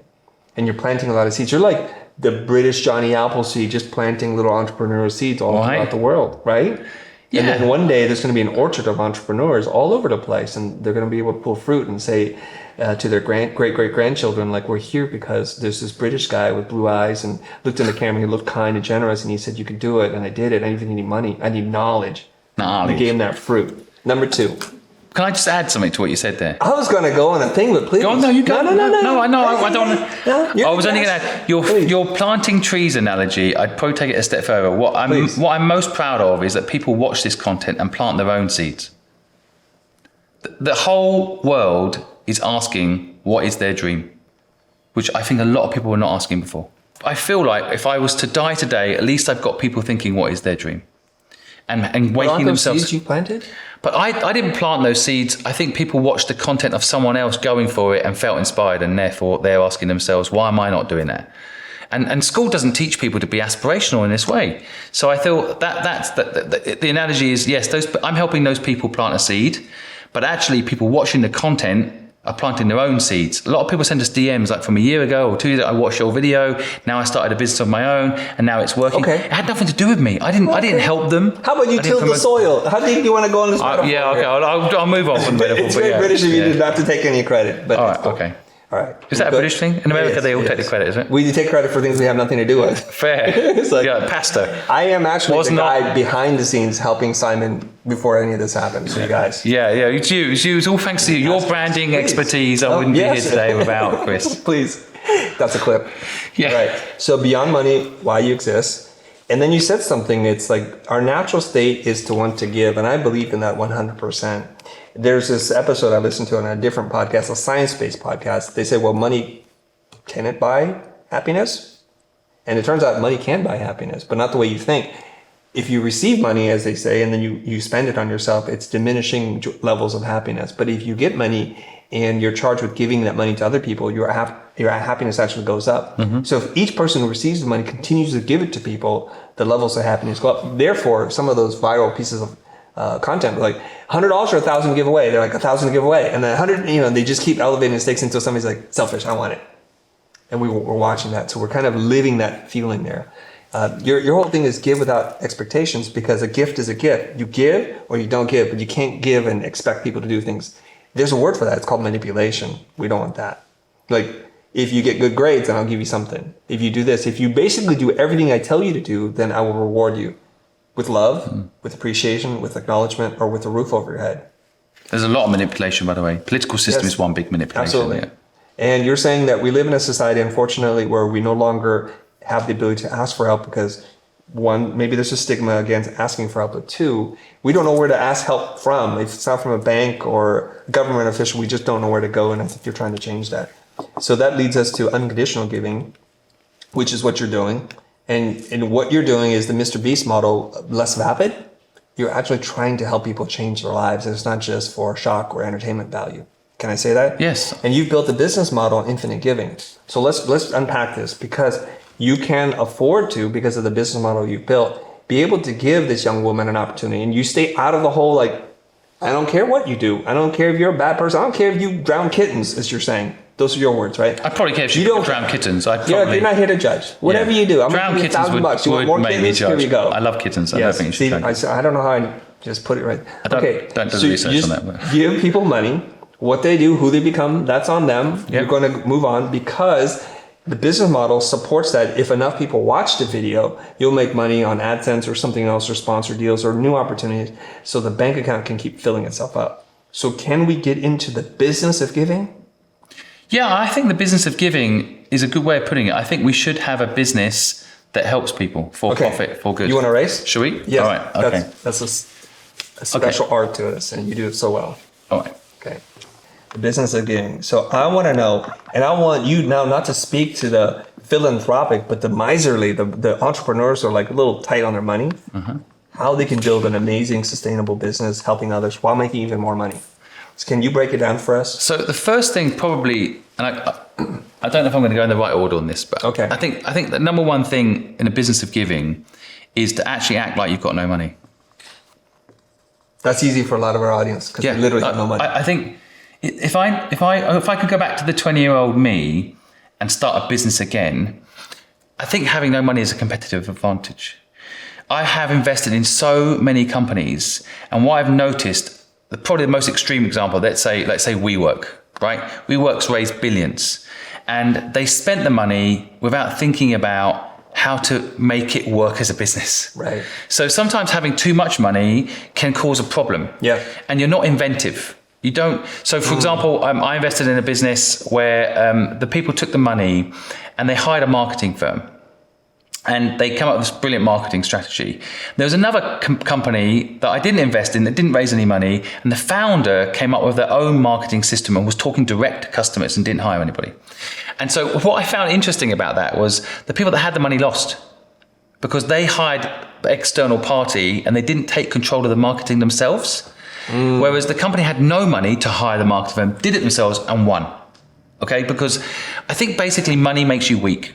And so in the business of giving, probably the first thing to be careful of is not say, I've got billions of dollars and I'm going to give it away. Yeah. Because then you're going to give it all away. It's going to sound good, but then it's never coming back to you. And that's the end of it. Your money's gone. That system's gone. This is my problem with charity models. Yep. If you build a business that isn't worried about how to make money, it's too easy to spend it. And when people have charity models and say, please give me money, and then they spend it, one day you can't, please give me money, and there's no money in there for whatever reason. The COVID comes along, or the organizations that were funding you before stop and they have a change of policy. You have to actually, I think, act like you've got no money. And if you act like you've got no money, you build an income model. Now, in the business of giving, you need to have something to give. So the first thing I think is act like you've got no money. Don't think you need money to start this. Like, I could start a business of giving that would be incredibly profitable with no money. Actually, I did do this. I told my whole team when we started this whole thing, I'm not using my fortune to build this business. I did use some of my money to start it, but I'm acting like I've got no money. It's important because otherwise we won't be inventive. We'll just throw money at things. We won't think about the economic model to make it sustainable. If I'm not here anymore, it dies. Or if you run out of money, it dies. Run out of money, it dies. Then you have to have an income model. Now, I think, in the business of giving, you have to have a core philosophy. We'll call it a core belief, maybe a better word. And so in my case, the core belief is that the education system is broken, and it doesn't really give people financial literacy. Core requirements, I think, in life, how money works, how the world works, and it doesn't give people as many choices as they actually have. So most people think, go to school, go to university, get a job, get a promotion, buy a house. And I think that system is so baked in, and it needs to change. We need to say to people, actually, what do you like to do? Not, you're really bad at this, you get a D, you got to do more of it. I think the system needs to say, actually, you're really bad at biology, you're getting a D, so let's just forget that. What do you like doing that you get an A in? Let's just do more of that. And so I have this core belief that at 15 years old, when I left school taught me nothing. I've been in school 13 years. It taught me nothing about how to live in the real world, nothing about how money worked, nothing how sales worked, nothing about how to hire people, nothing about human behavior or management, psychology, nothing. I could use a calculator, to replace everything I'd learned at school, pretty much, right? So I think a company doing the business of giving needs to have a core belief. And mine is we need to fix the education system.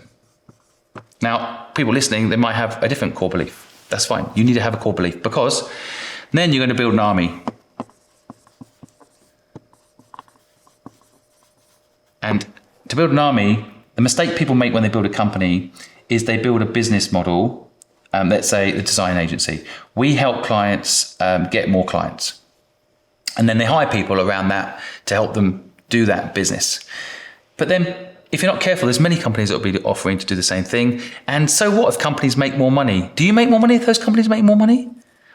Everything will end up being about, I need to earn more money. Your team won't be there. You'll be managing a team.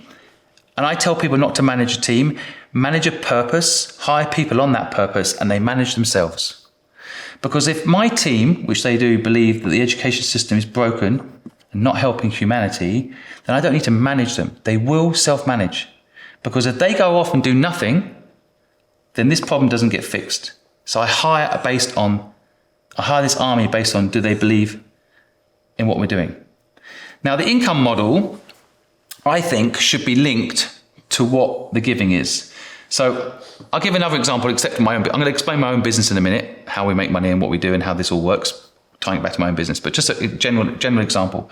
Most people listening would have heard of property agencies. So companies that help you sell your property or help you buy a property. So those businesses generally, they first of all, they confuse people. Who's the client? The person walking in buying the property or the person selling the property? They pretend that they're both their client, but only one is actually their client. The actual client is the person selling the property. Okay, so they're all about making the person who sells the property happy, get them best price, because then they'll get more houses to sell in the future. Yes, they want people to buy houses, but they're not really their client. They're just a byproduct of having the listing. Most people buy the house, not the agency who's selling it. So under this model, you don't need any money to be a property agent. And my income model is to help people sell their houses and make commission. My core belief in this idea, forget my fixed education, is that homelessness is out of control and we need to fix the homelessness crisis. So that's my core belief. And then I build an army around this. We're going to fix the homelessness. And then the income model becomes every time we sell a house, all the profit doesn't go to shareholders. It goes to homeless charities. Now, if you built this income model around that, everybody who wins in the property business will win because they get the listing. Getting the listing is the most important thing, because I'm not buying from an agent because I like them. I'm buying because I like that house and that agent happens to be listing it. So you can win because I will get all the listings if I built a property agency this way, because it's you as the lister. Now, America's slightly different, but in England, if you give me the house to sell, I sell it. You don't lose anything, but now you're helping the homeless as well. You were going to pay me anyway. Now I'm just going to sell your house for you. That's important. I have to sell your house for you. But that profit is now going to solve a problem, help the homeless. So you give me the listing. As long as I sell it, you'll give it to me over my competitors. So actually the business of giving gives you a competitive advantage if you apply it correctly. Now I'll give you that example so it's not all just about my model. In my model, I think fixing the education system also involves an element of what we call freeing humanity, right? Which is helping people do what they love, which is what the education system is meant to do. It's meant to give you the groundwork to live a really good life in the real world once you enter it, right? So we want to free humanity. So in my particular case, the business of giving. Act like you've got no money. So how can we help someone? Well, we can video them. They can tell us their dream, we can upload it, and that will help them. Now, even if we got 10 people viewing their dream, that's maybe one person that could be their customer. Yes, today we have millions of followers and millions of views, but that didn't start off that way. Just putting a video up alone helped people a lot of the time, even with low views. And then we have an income model where that video makes money, as I mentioned earlier, and that allows us to give people the money to start their dream and free humanity from the trap of the job they don't love, for example. But also, we have thousands of hours of content at this point where we are not fixing the education system, but we have made content with people like you've been on our podcast, where we're giving people the knowledge for free that the education system isn't providing. Now, we're putting that knowledge up on YouTube. So you watch that free education video. For you, it's free, but we make money from that free education video. And then again, from that free education video, we can give the money away to free humanity so they can start focusing on what they love. So we give them free education. We give them free money. So we have an army that cares about fixing the education system. We have a core belief the education system is broken and humanity deserves to be free. We have an income model. There's much more levels to the income model than just the videos, but we have videos that educate for free, but we make money from them thanks to YouTube. And we have videos that share people's dreams on TikTok and so on that make us money, that generates revenue for us to then give away to people to ironically make more videos. It's a flywheel model. Now, I think social media for social good is an element of this. People are all complaining about social media, but they don't understand that today I can make a video with no followers and get 100 million views on that video. Because the algorithms today in the last 18 months are all about, is the video good or not? It almost doesn't matter how many followers you got. It slightly does, but it doesn't really. That is an incredible opportunity on the business side. There's a whole separate thing. But for us, we're now able to fund people, promote people, and be profitable. Couple of challenges. Ready. Number one, you're like not a fan of charities because they are always having their hands out. Yep. And also they can't pay people properly. There's two elements to it. And there's a lot of other problems, but those are just some. But your first business model is to give money to a charity. The example, the real estate one for homeless shelter. Yes, the reason I pick charity to give the money to in that case study, that's not a real business. I'm just making that idea up now. Yes. But I say that because homelessness is actually a very complicated, very specialized thing. And I have tried to do this, by the way. If I give money direct to someone homeless, I'm no expert in addiction, for example. And I have given money to someone who's homeless and they've spent it on their addiction. So I'm now cautious when I talk about that type of thing. Better to work with an intermediary. In our case in England, we work with a charity called Shelter. They have experience in how to dish that money out to the relevant homeless folks in a way that's not going to hurt them. So I use an intermediary in that particular case. Right. In this particular example, I cut out anybody in the middle. I give the money direct to the people. Okay. Because I'm not worried about those sorts of problems, right. Whereas homelessness is a completely different model. So homelessness is a very complicated thing that's not about opportunities or finance, because there's mental health, there's addiction, there's lots of there's infrastructure. How do you even find people? It's very complicated. Yeah. So let's get to your model though. Could you say that young woman was also a charity because she doesn't know how to do things for no money either? That's what I have to ask you now. Say that again. It's a trap. I'm just letting you know. Go on. Say it again. Say the question again. I'm playing three-dimensional chess here. Yeah, I'm keeping up. I think I'm keeping up. Okay. So we said the homeless shelter thing is not the perfect model. So we switched over to the people. Aren't those people charities of one for themselves? Because they haven't been able to figure out how to act with no money, and they're not building a self-sustaining model. Yeah, but they're a product of the broken education system. And this is like a third generation broken education system. Okay. So their parents or their grandparents were taught to work in factories. And that's what the education system was designed to do. Right. Sit down, shut up, turn up at this time, go home at that time, don't have an idea of your own, read this book, this is the truth, that's the end of it, shut up. And so we have to break the cycle a little bit. So I call this pattern interrupting people. And so when I walk up to her, she's a young person. Yep.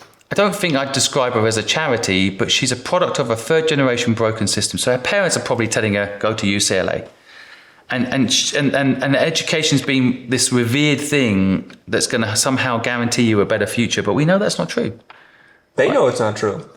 Well, they know it's not true. But again, back to that, like weeds and growing in the Mars dirt. I think a lot of the time people, the role models will tell. By the way, it might not be true. The psychology of like what you're capable of doing is often by your own limitations. A lot of extreme athletes have proven this. You can do ultramarathons back to back, even though your body's telling you you're about to die. Right. Somehow people can do it. A lot of it is your subconscious. So for her, in her case, her subconscious and society has told her that she's 19 years old and she can't be a graphic designer yet. Well, most people were dead by 500 years ago. So she can do it, but the system is telling her she has to wait until she's got this certificate before she does it. So I don't see her as a charity, but I do see it as perhaps an obligation. If my mission is to fix the education system, one is get into the education and try and fix it, which is incredibly difficult. I have tried to do that. They don't want to let you in. It's not broken for the people that designed it. Otherwise they'd change it. So the old way is build an alternative, which we are doing and have done, where you can go and get knowledge for free that school isn't teaching you. Okay. And then the final stage, I think, is like literally intervention. Like someone's a drug addict to the system. You have to get a job. I'm going to go to UCLA. I'm going to have debt. I'm going to get a job because I can't afford to start my own business because I've got debt. I'm going to get a mortgage, and I'm going to get a car, and then I'm going to get a credit card debt, and then I'm going to have $150,000, $200,000 worth of debt. There's no way you're starting your business at that point. But I go to that 19-year-old and pat to interrupt them now. You're 19 years old. Used to be dead for a year from now. You can do it. Why can't you be a graphic designer now? Yes, it will take time to get good. I'm not saying it doesn't take time to get good. And maybe you're not good. But now is the chance to try. Because you're young, you can take some risk. Okay, I want to say this. I'm a big fan of what you're doing. Yeah, thanks. But there's a component here that I need to pick apart a little. Go ahead. So we're going to call one a C and one an E. Ooh. Okay? And you're giving money to indiscriminately C's and E's. So you as a young man who somebody gave the opportunity to say, go ahead and mow my lawn, use my equipment, whatever. You weren't a charity because you knew how to run a business. That very first day you went to go and find 99 more customers. So when you meet a C who's a charity, it's like, I don't know what I'm going to do, just give me money. And more likely than not, maybe you have the data to support it one way or the other, they're going to just blow the money. Not any different than an addict, they're just going to blow the money because they're going to support the same habits that got them in this position in the first place. I think it's less of an addiction because we're using a lot of metaphors here from homelessness addiction. I think it's just more like everybody's been brainwashed to believe you follow the rules, you play by the rules, and things will work out. And the truth is, it hasn't worked out in a long time. This is not new news. This is not, Wolf Blitzer saying breaking news here, okay? So my thing with you is, if you're against the charities, why don't we find more E's? But there has to be a process other than you just walking up to people and saying, what's your dream? You're just giving them money. Because when you find the E, they multiply what you do. Where this is going to be the end of the story, where these ones explode. Like, for example, those two young black guys that you found that their dream, what was the craziest dream, was to clean people's homes or something. It was something like that. I'm like, what kind of dream is that? And they're doing really well, right? Yeah, really well. And that's the kind of thing. It's like, how do you discern? Or I know you don't care, but that's where just following your own philosophy here. You don't want to give to charities because all charities know how to do is ask for more money. You want to give to entrepreneurs who just need someone to believe in them and a little bit of startup capital so they can get on with their lives and break the system in a very good way. What are your thoughts on that, Simon? I think there's different elements to what I'm doing. Mm-hmm. I think the content side, I do quite like fate. And yes, there'll be some people I give the money to that have just blown it and not done anything with it. And there's other people that have taken advantage of it. There's another lesson in this, which is, I think, my theory is, having interviewed lots of people who've done really well in life, there's 8 times you're lucky in life. Mm-hmm. And so me giving someone money in the street is one of those times. And if they don't take advantage of it, it's up to them. I don't see that as charity. I see that as a lesson. I will make the money back from the video so I can go again. So it's not going to kill me if they don't do it. And equally, even in that, and I had a video, got 139 million views, where I asked someone to sing because they said their dream was to sing, and then she didn't sing. I didn't give her any money. I didn't have to give her any money. But in that moment, later, she does sing later. She comes back and says, oh my God, now everyone knows my name and everyone's asking me to sing and I want to come and sing. We did another video with her singing. And so I think not every part of what I do involves giving people money. So it's not like I'm going up to someone and saying, here's a load of money, and then they blow it and it's charity. I think a lot of it is like helping people believe in themselves. And a video is a good way of also helping other people believe in themselves. Because a lot of people in that video said, oh, I've done that. It's self-sabotage. Someone gave me a chance to sing and I didn't do it. I remember that. I'm never going to do that again. Or they watch it like, why didn't you take the luck when it came your way? So it's almost like education, even if in the clip, it's seen as charity. If you give someone money, it's charity, but I don't think it is. I think it's education. All of those videos are still education. Yes. Even if that person who takes the money blows it, I get the money back so I can do it again, but I also get to educate people at scale for free. Yeah. Charity is just an act of kindness. I don't think it has to necessarily be tied to money. Right? Like it's charitable of you to help that old lady across the street. It's charitable that you let me stay here tonight. Yeah. It's just an act of kindness. I sponsored a charity once. It's still charity. And a charity said to me, the difference between charity and marketing is whether or not you want us to tell people you sponsored us. So like if I give you the money and that's it, they consider that charity. If I give you the money and then say, would you please tell the world that I gave you this money, it's marketing. Always what you're doing, charity or marketing? What I'm doing, I'm fixing the education system. So So are you running for office? No. It seems like you are. Answer your own question. But I don't think it's binary choice. You just said. No, I'm doing a business for good. It's a new definition. You're going to do well in politics. Thank you. Yes, but I am actually genuinely trying to ask the question. Yeah. I don't think it is either. But you're saying the difference between charity and marketing is marketing wants to get credit. So just to ask you is what you're doing. No, I'm saying that's what that charity said. That doesn't mean to say that I think they're right. You believe it. Yeah. But by the way, you're killing me here. But neither are wrong. The charity said to me at the time, neither is wrong. Like, do you want people to know you did this? Right, nothing's evil. And there's nothing wrong with that. We don't mind. Right. The charity doesn't mind it. But do you want to keep it to yourself? And that's pure charity, right? That's just. So I think for me, like a lot of people criticize me, and they say you shouldn't be filming acts of kindness, right? Yes. And the philosophy behind it is very ancient and very stupid. It's kind of like, well, if you're doing something good, you should do it behind closed doors. Right. But I think the real value in what we do is we've learned to take social media and make it useful to help those people. The real value isn't the money I give people. It's the exposure I give their dream. The chance I give it to live in the world. If you come to me today and say, Simon, please promote my podcast, I charge $150,000 to do a promotion on my social media. Right? So with a brand that can afford it, because that's one of our revenue models. We have brand income that also helps us fund people's dreams and pay for all this. But I think for a dreamer, I can promote them and give them that exposure. And so I think a lot of it is not about the money. The money is just a byproduct. Sometimes there's some people that need $10,000 and there's some people that need nothing. Literally a singer just needs exposure for her songs. Yeah. Right? If I gave her a load of money and no exposure, that would be awful. I don't think that would be a good use of the platform. Yeah. So, and ironically, and I think you mentioned this earlier, we have given people in a video $10,000 just last week. And that video got less views than someone we gave $100 to, but some advice. Right. And so I think that, yeah, I mean, I don't know if I have answered your question properly. Yeah, but that's okay. You know, I just think that the charity model isn't right and it's not sustainable.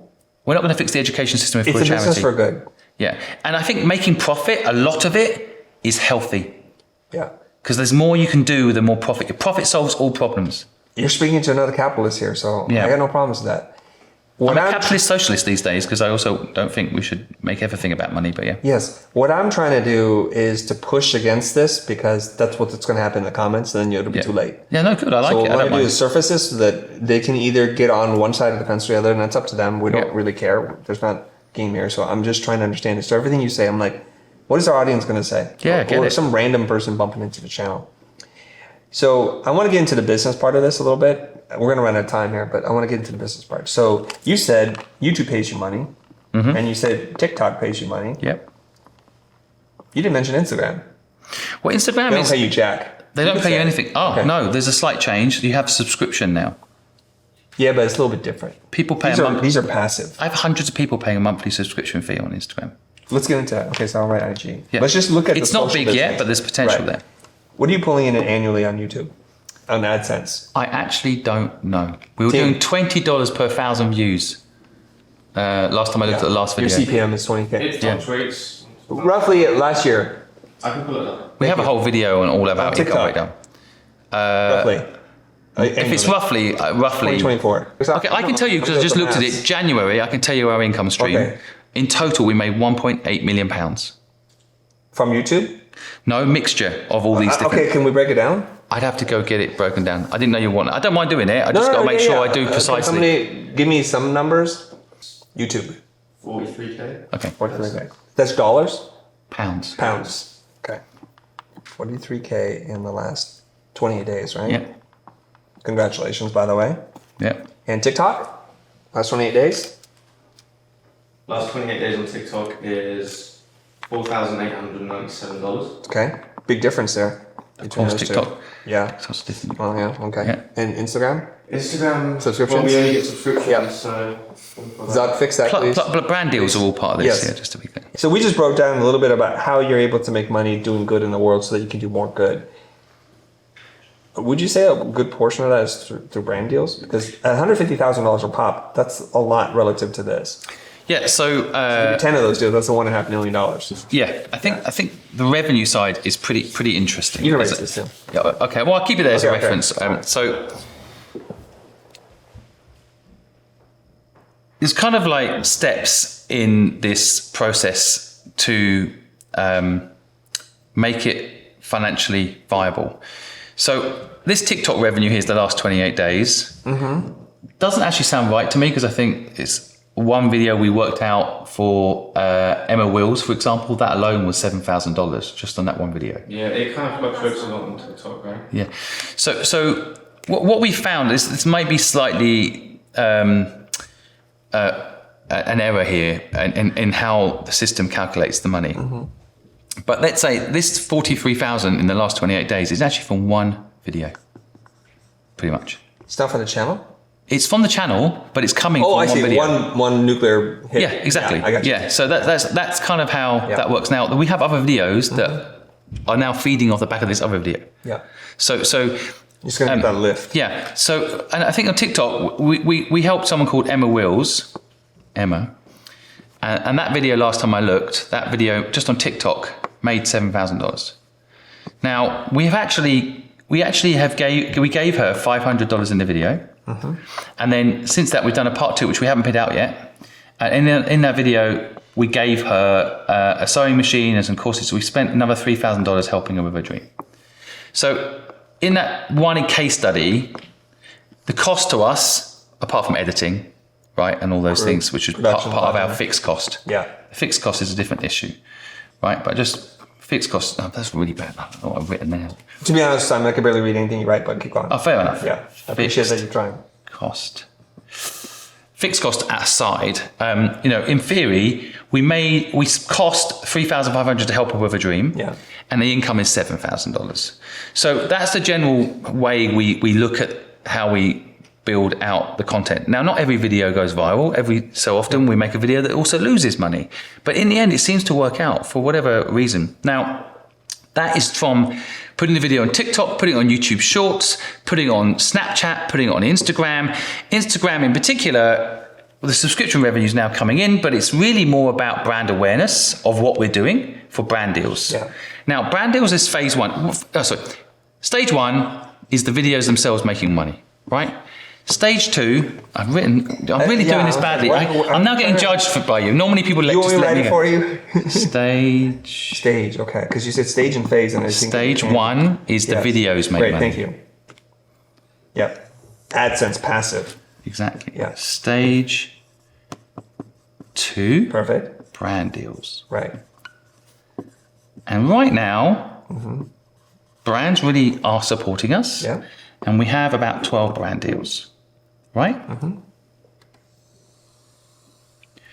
Now, brand deals are getting more complicated because brand deals aren't just a fee. So let's say, let me think of a good example of this. By the way, while you're thinking, people will love you're going to hate me in the video right now. Like, let him talk. Why give him a hard time? Suck it. No, give me a hard time. I don't care. I don't mind it. I'm going to do it, but I'm just not. By the way, I think what I really like about this type of interview is that you're thinking about the audience are going to ask, and I want those questions answered. So I don't mind at all, just to say. I think it's good.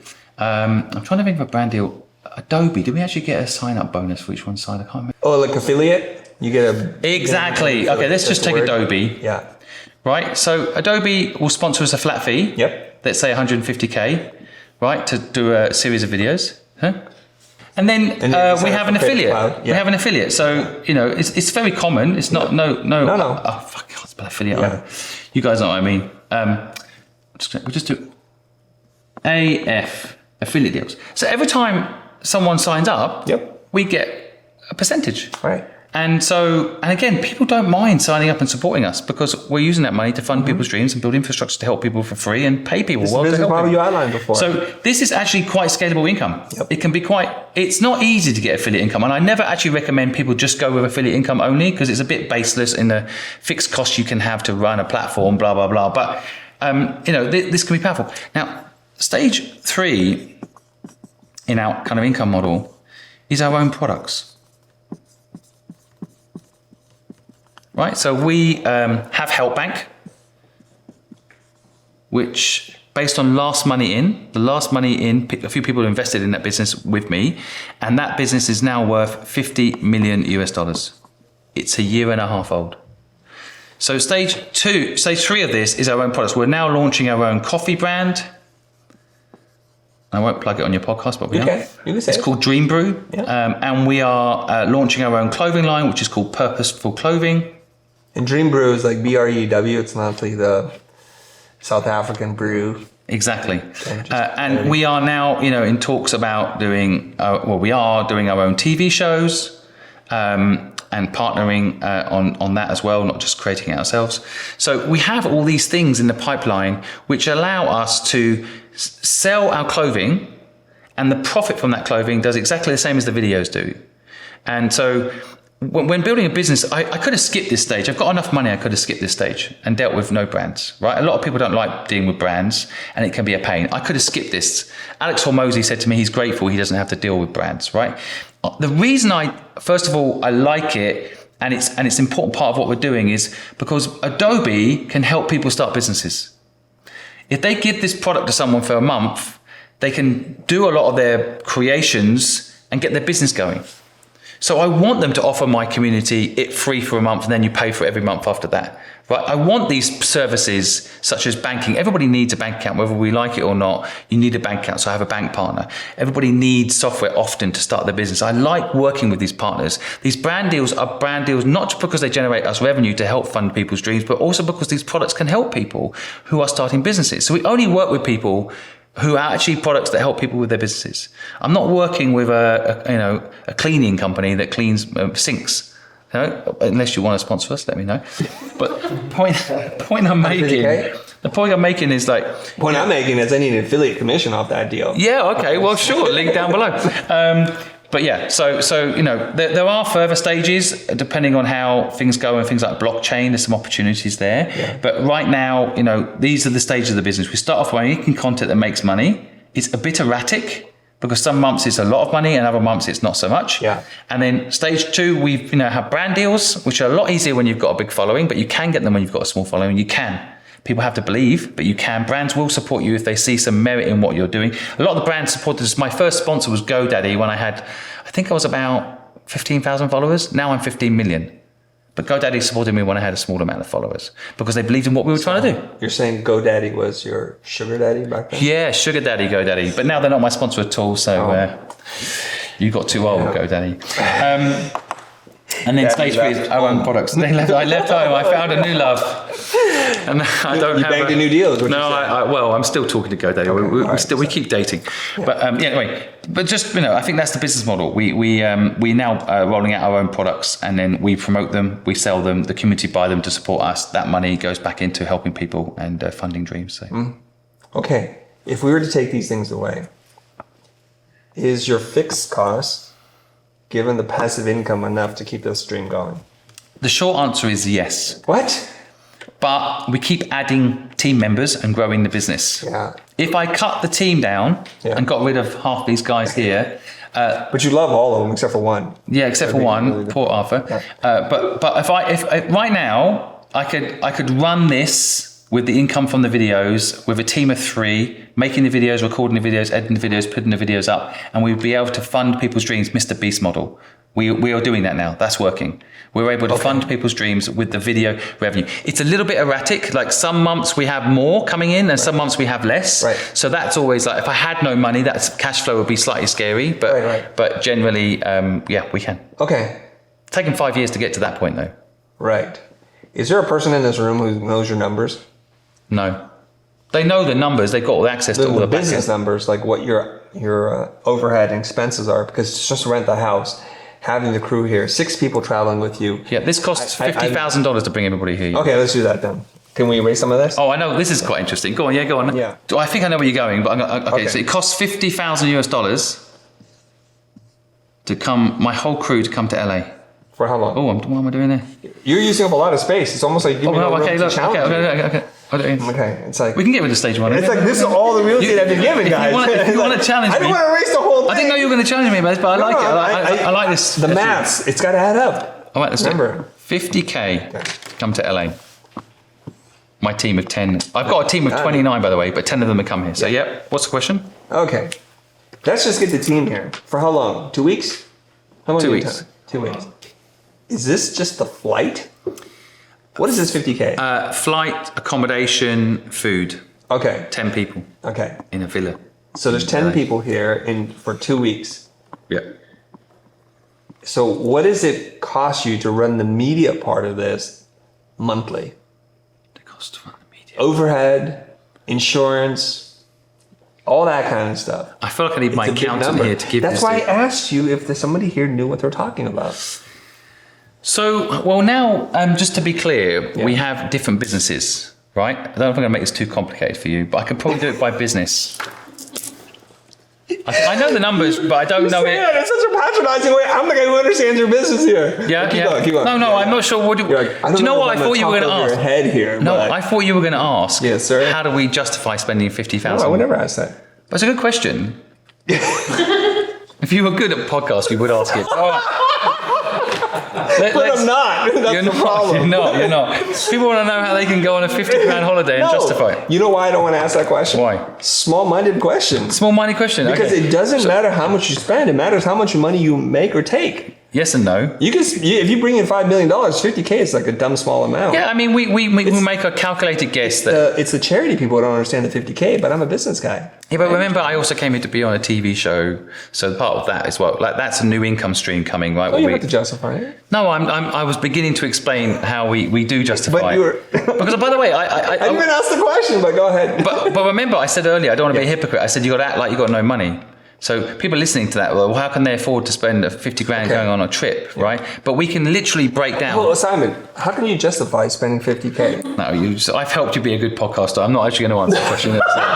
Right. So what's the next question? I'm doing that for the edit. Next question is what? So you can answer it. So this will look like you're talking to yourself the whole time. You're not going to make it look like I'm talking to myself the whole time?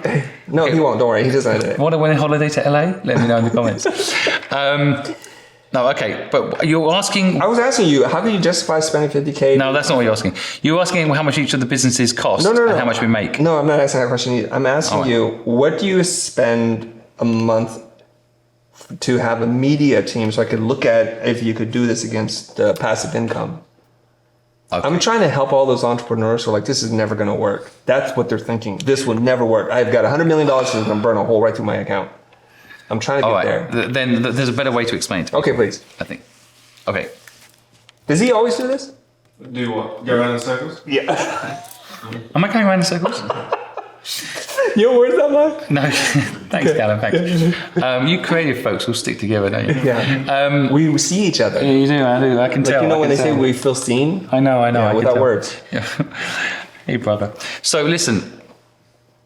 For people listening that want to know how to do what I have done, you have to start with no money. And that's what I did. So the first thing I ever did, and then maybe we can do this in stages, because I'm going to talk about where we are now. It's very unrelatable to where I started. If I don't explain where I started, people won't understand how to get where I am now. If I just describe, I've got 30 people today, full time, right? And I split it in a very clever way amongst different businesses that we're doing. Help Bank, the clothing line, the Drinks Dream Brew, the Simon Squibb brand media team, right? These costs of these 30 people are split between these businesses because they're all different businesses doing different things, but it's cross-pollination between them.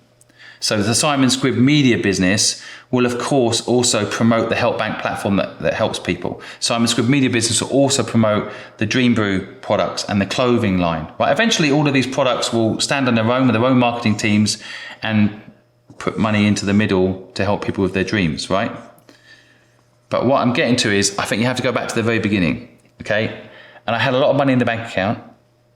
At least 12 million. A lot more than that. And what I did is at Christmas, my wife gave me a microphone that cost $100.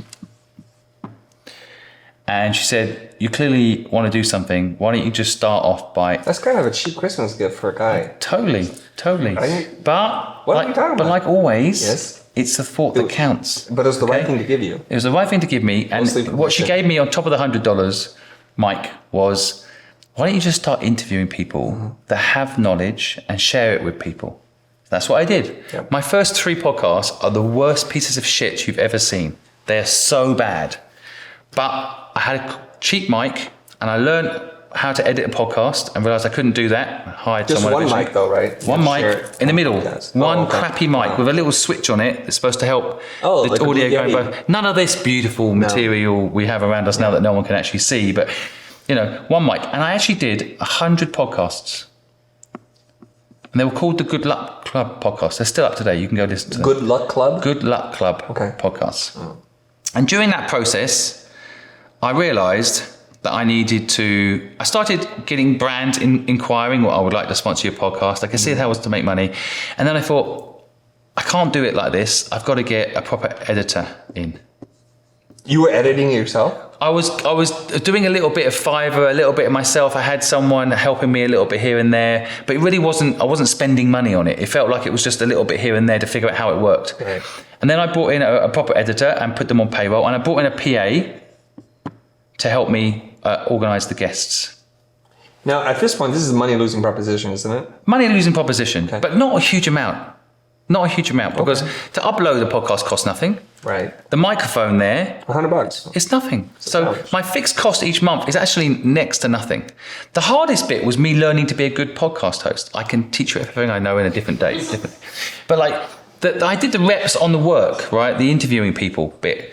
And actually, initially I was like, I don't think anyone will come on my podcast. I was surprised how many people would. But I thought that was going to be my biggest problem, getting people on the podcast. Anyway, they came on. Eventually, I realized, okay, hold on. I'm competing with people that are doing other podcasts. I need to get a proper editor. And I need to get a PA to help me organize it. So my costs started kicking in. And let's say at this point, my costs were, I think about 4,000 US a month, right? But one brand deal from GoDaddy. There they are. Covered the cost, right? So I'm a very rich person starting a business for nothing, just like everybody else who's listening to this channel can. How many episodes in are you getting GoDaddy? I think GoDaddy, I'd have to go look back to be sure, because sometimes people are sleuths, they go check your episodes, and I'll be wrong. I think it was about 40 episodes. Okay. I think I was about 40 episodes. So for 40 episodes, you're eating dirt. Pretty much. Okay. And just doing it, I enjoyed the conversations as well. Again, a bit selfish. Same. I enjoyed, and then I was putting it out there, and 2 people were saying, wow, I got so much from that. I was like, great, this is a win. I'm having something to do that I like. I'm talking to great people. 2 people found it useful. Win, right? But then my brain starts to say, you could do this better. Right? And you need to compete. So I get an editor and a PA in. For the next 6 months, I run this model, and then I realized the editor is shit. I didn't know what good editing was and what bad editing was. This editor just wanted to make everything look like Casey Neistat had done the video. So I'm like, look, it's not working. So then this guy sent me a message. He said, I've got a podcast, would you come on it? I check him out. I'm like, okay, his name's Callum. I'm like, all right. Yeah, okay. That's not worked out. I'll come on your shitty podcast, because I had a shitty podcast once, so I remember what that was like. So I go on his podcast. Anyway, it turns out he's an editor that's starting a podcast. And I said to him, what's your dream? And he said, I'd like to travel. I'm like, go do that, man. You should go and travel. And he's like, but I'd also like to be rich and really build a really successful business and blah, blah, blah, and help people. I'm like, all right, if you want to do that, you can come and join me. And I said to him, come and join me. And he did. He dropped his shitty podcast. Was actually pretty good, fairness to him. And he joined me. And then I got serious. I started, when Callum joined, I thought, right, okay, let's do it properly. In part because when I first brought Callum on board, who's sitting here now with me, this is 3 years ago, I said to Callum, you can have 50% of the YouTube revenue. but I'm going to pay you next to nothing. I'm going to give you the GoDaddy revenue, but I'm not going to pay you anything other than what GoDaddy are paying us. But I want you to do a lot more, and I want you to not be someone I've just paid to do it. I want you to care. So I'm going to give you 50% of the YouTube. Was it 50%? It was just 50% to begin with. Yeah. When Jack came aboard, that's 50% of the app. So suddenly, again, because I'm being inventive. 5 years ago? 3 years ago. Okay. So I'm being inventive. I'm acting like I've got no money. I've now brought someone in that cares about this channel as much as me. He actually aligned with my purpose, by the way. His podcast was well, it doesn't exist anymore, but it's still there if you want to listen. Happy days if you want to go listen to it. The point is, the podcast was about helping people. His podcast was about helping people discover themselves. So we had alignment already around the mission. So we just joined forces. And then Callum said to me, we've got to bring in this guy in called Jack, who's sitting outside at the back there now. And he said, he's going to help us get more commercial deals. I'm like, I remember saying to Callum, I don't really need him. Commercial deals, not really bothered. We're okay, we've got GoDaddy, we'll make money on YouTube, we don't need it. He's like, no, he's really good. And I met him and he was really good. I'm like, all right. So then now I've got someone that's generating revenue, Jack, and Callum, who's part owner in the whole platform. We go to the next level. It all starts taking off. All the videos start going big. We come up with a formula on social media, What's Your Dream? Right? Where people just love it. The videos start taking off. All the things I've now just shown you about all the revenue things started being consistent and started to work. And in reality, Jack and Callum were on a profit share. So it wasn't even that I had to pay them a lot to make that happen. And I think a lot of people who don't realize this, that there's a lot of people that would rather have equity in something than a big salary up front. If you can give them upside that's clearly potentially there, then they will join you without a massive salary. They want a massive salary if there's no upside, right? In the equity ownership. So from that point, then it just over the last 2 years skyrocketed to what it is today. Okay, and every time I've grown the business, I've directly linked the revenue to the team. So my favorite people to bring on are always people that can bring in revenue, right? And the editor can bring in revenue because if they get the video right, it gets more views, it generates revenue, right? So I think it's quite important to share that quickly with people. This is how I built the business because I don't just want to tell people how to do it. I wanted to show people how to do it. Because anybody can say, it's easy to build a business. I'm a millionaire. Of course I can build a business. I did it like everybody else who listens to this channel who's got no money, maybe wants to start a business. I wanted to do it this way to prove there is a way to do it. If you've got no money, but you have a purpose and you have a mission, you will follow through. So that's how we did it. Great. Did I answer your question really? I'm not sure I did, but. I think you answered your question, yeah. Yeah, I answered my question, yeah. I did answer my question. Well, it sounds like you found 2 E's, not 2 C's. Yeah. Going back to the whole C's and E's. Yeah, no, of course. I mean, inside your business, you've got to be careful you don't have people that are charity. This was a C. He was a C, yeah. What about the PA? She was... Be careful how you say it. E is entrepreneur, you're talking about? Yeah. Okay, so this person, I cried when she left. She was with me 4 years. She's a really good E. She wasn't an E, though. No? No, I don't know why to describe this sort of person. Every business I've ever built that's been successful, I brought someone in as my number 2 initially who doesn't want to be the front person. They don't want to be an entrepreneur, but they work brilliantly with entrepreneurs. Now, I would actually class them as an entrepreneur, but they actually like a salary and they like things to be very structured. Right. And they're a bit, you know, in the movie The Matrix, when Neo gets unplugged, they say sometimes people of a certain age, we don't unplug them, because they're so entrenched in the system. There are some people that are really, really good, and I'm scared to say her name in case I insult her, but my PA, she's really, really good. But as soon as we got to this stage, where we were getting really entrepreneurial, like really scaling, we're building a $50 million tech company, and she got a little bit scared. Because she's like, whoa, I didn't sign up for this. I signed up to do a podcast and too much change and the growth's too quick. And I'm like, well, this is what we planned for, you know? And so she wasn't, I don't know what the classification of this type of person is. They're very, very important people in your company, but they're not necessarily going to go off and do their own business, but they will support you. But equally, they don't like huge change. And we were building something much bigger. If I just stayed here, by the way, if I just stayed at this level here, I could work 1 day a week, help 2 people a day and have a really easy life. So now, going to what we're doing now, building a tech platform to help people, building out a TV show, building out a clothing line, building out a drinks company, this isn't for the weak or the lazy, right? This is to change the system, fix the education system. I could stop here and have the easiest life imaginable. You could have stopped at the 12 million.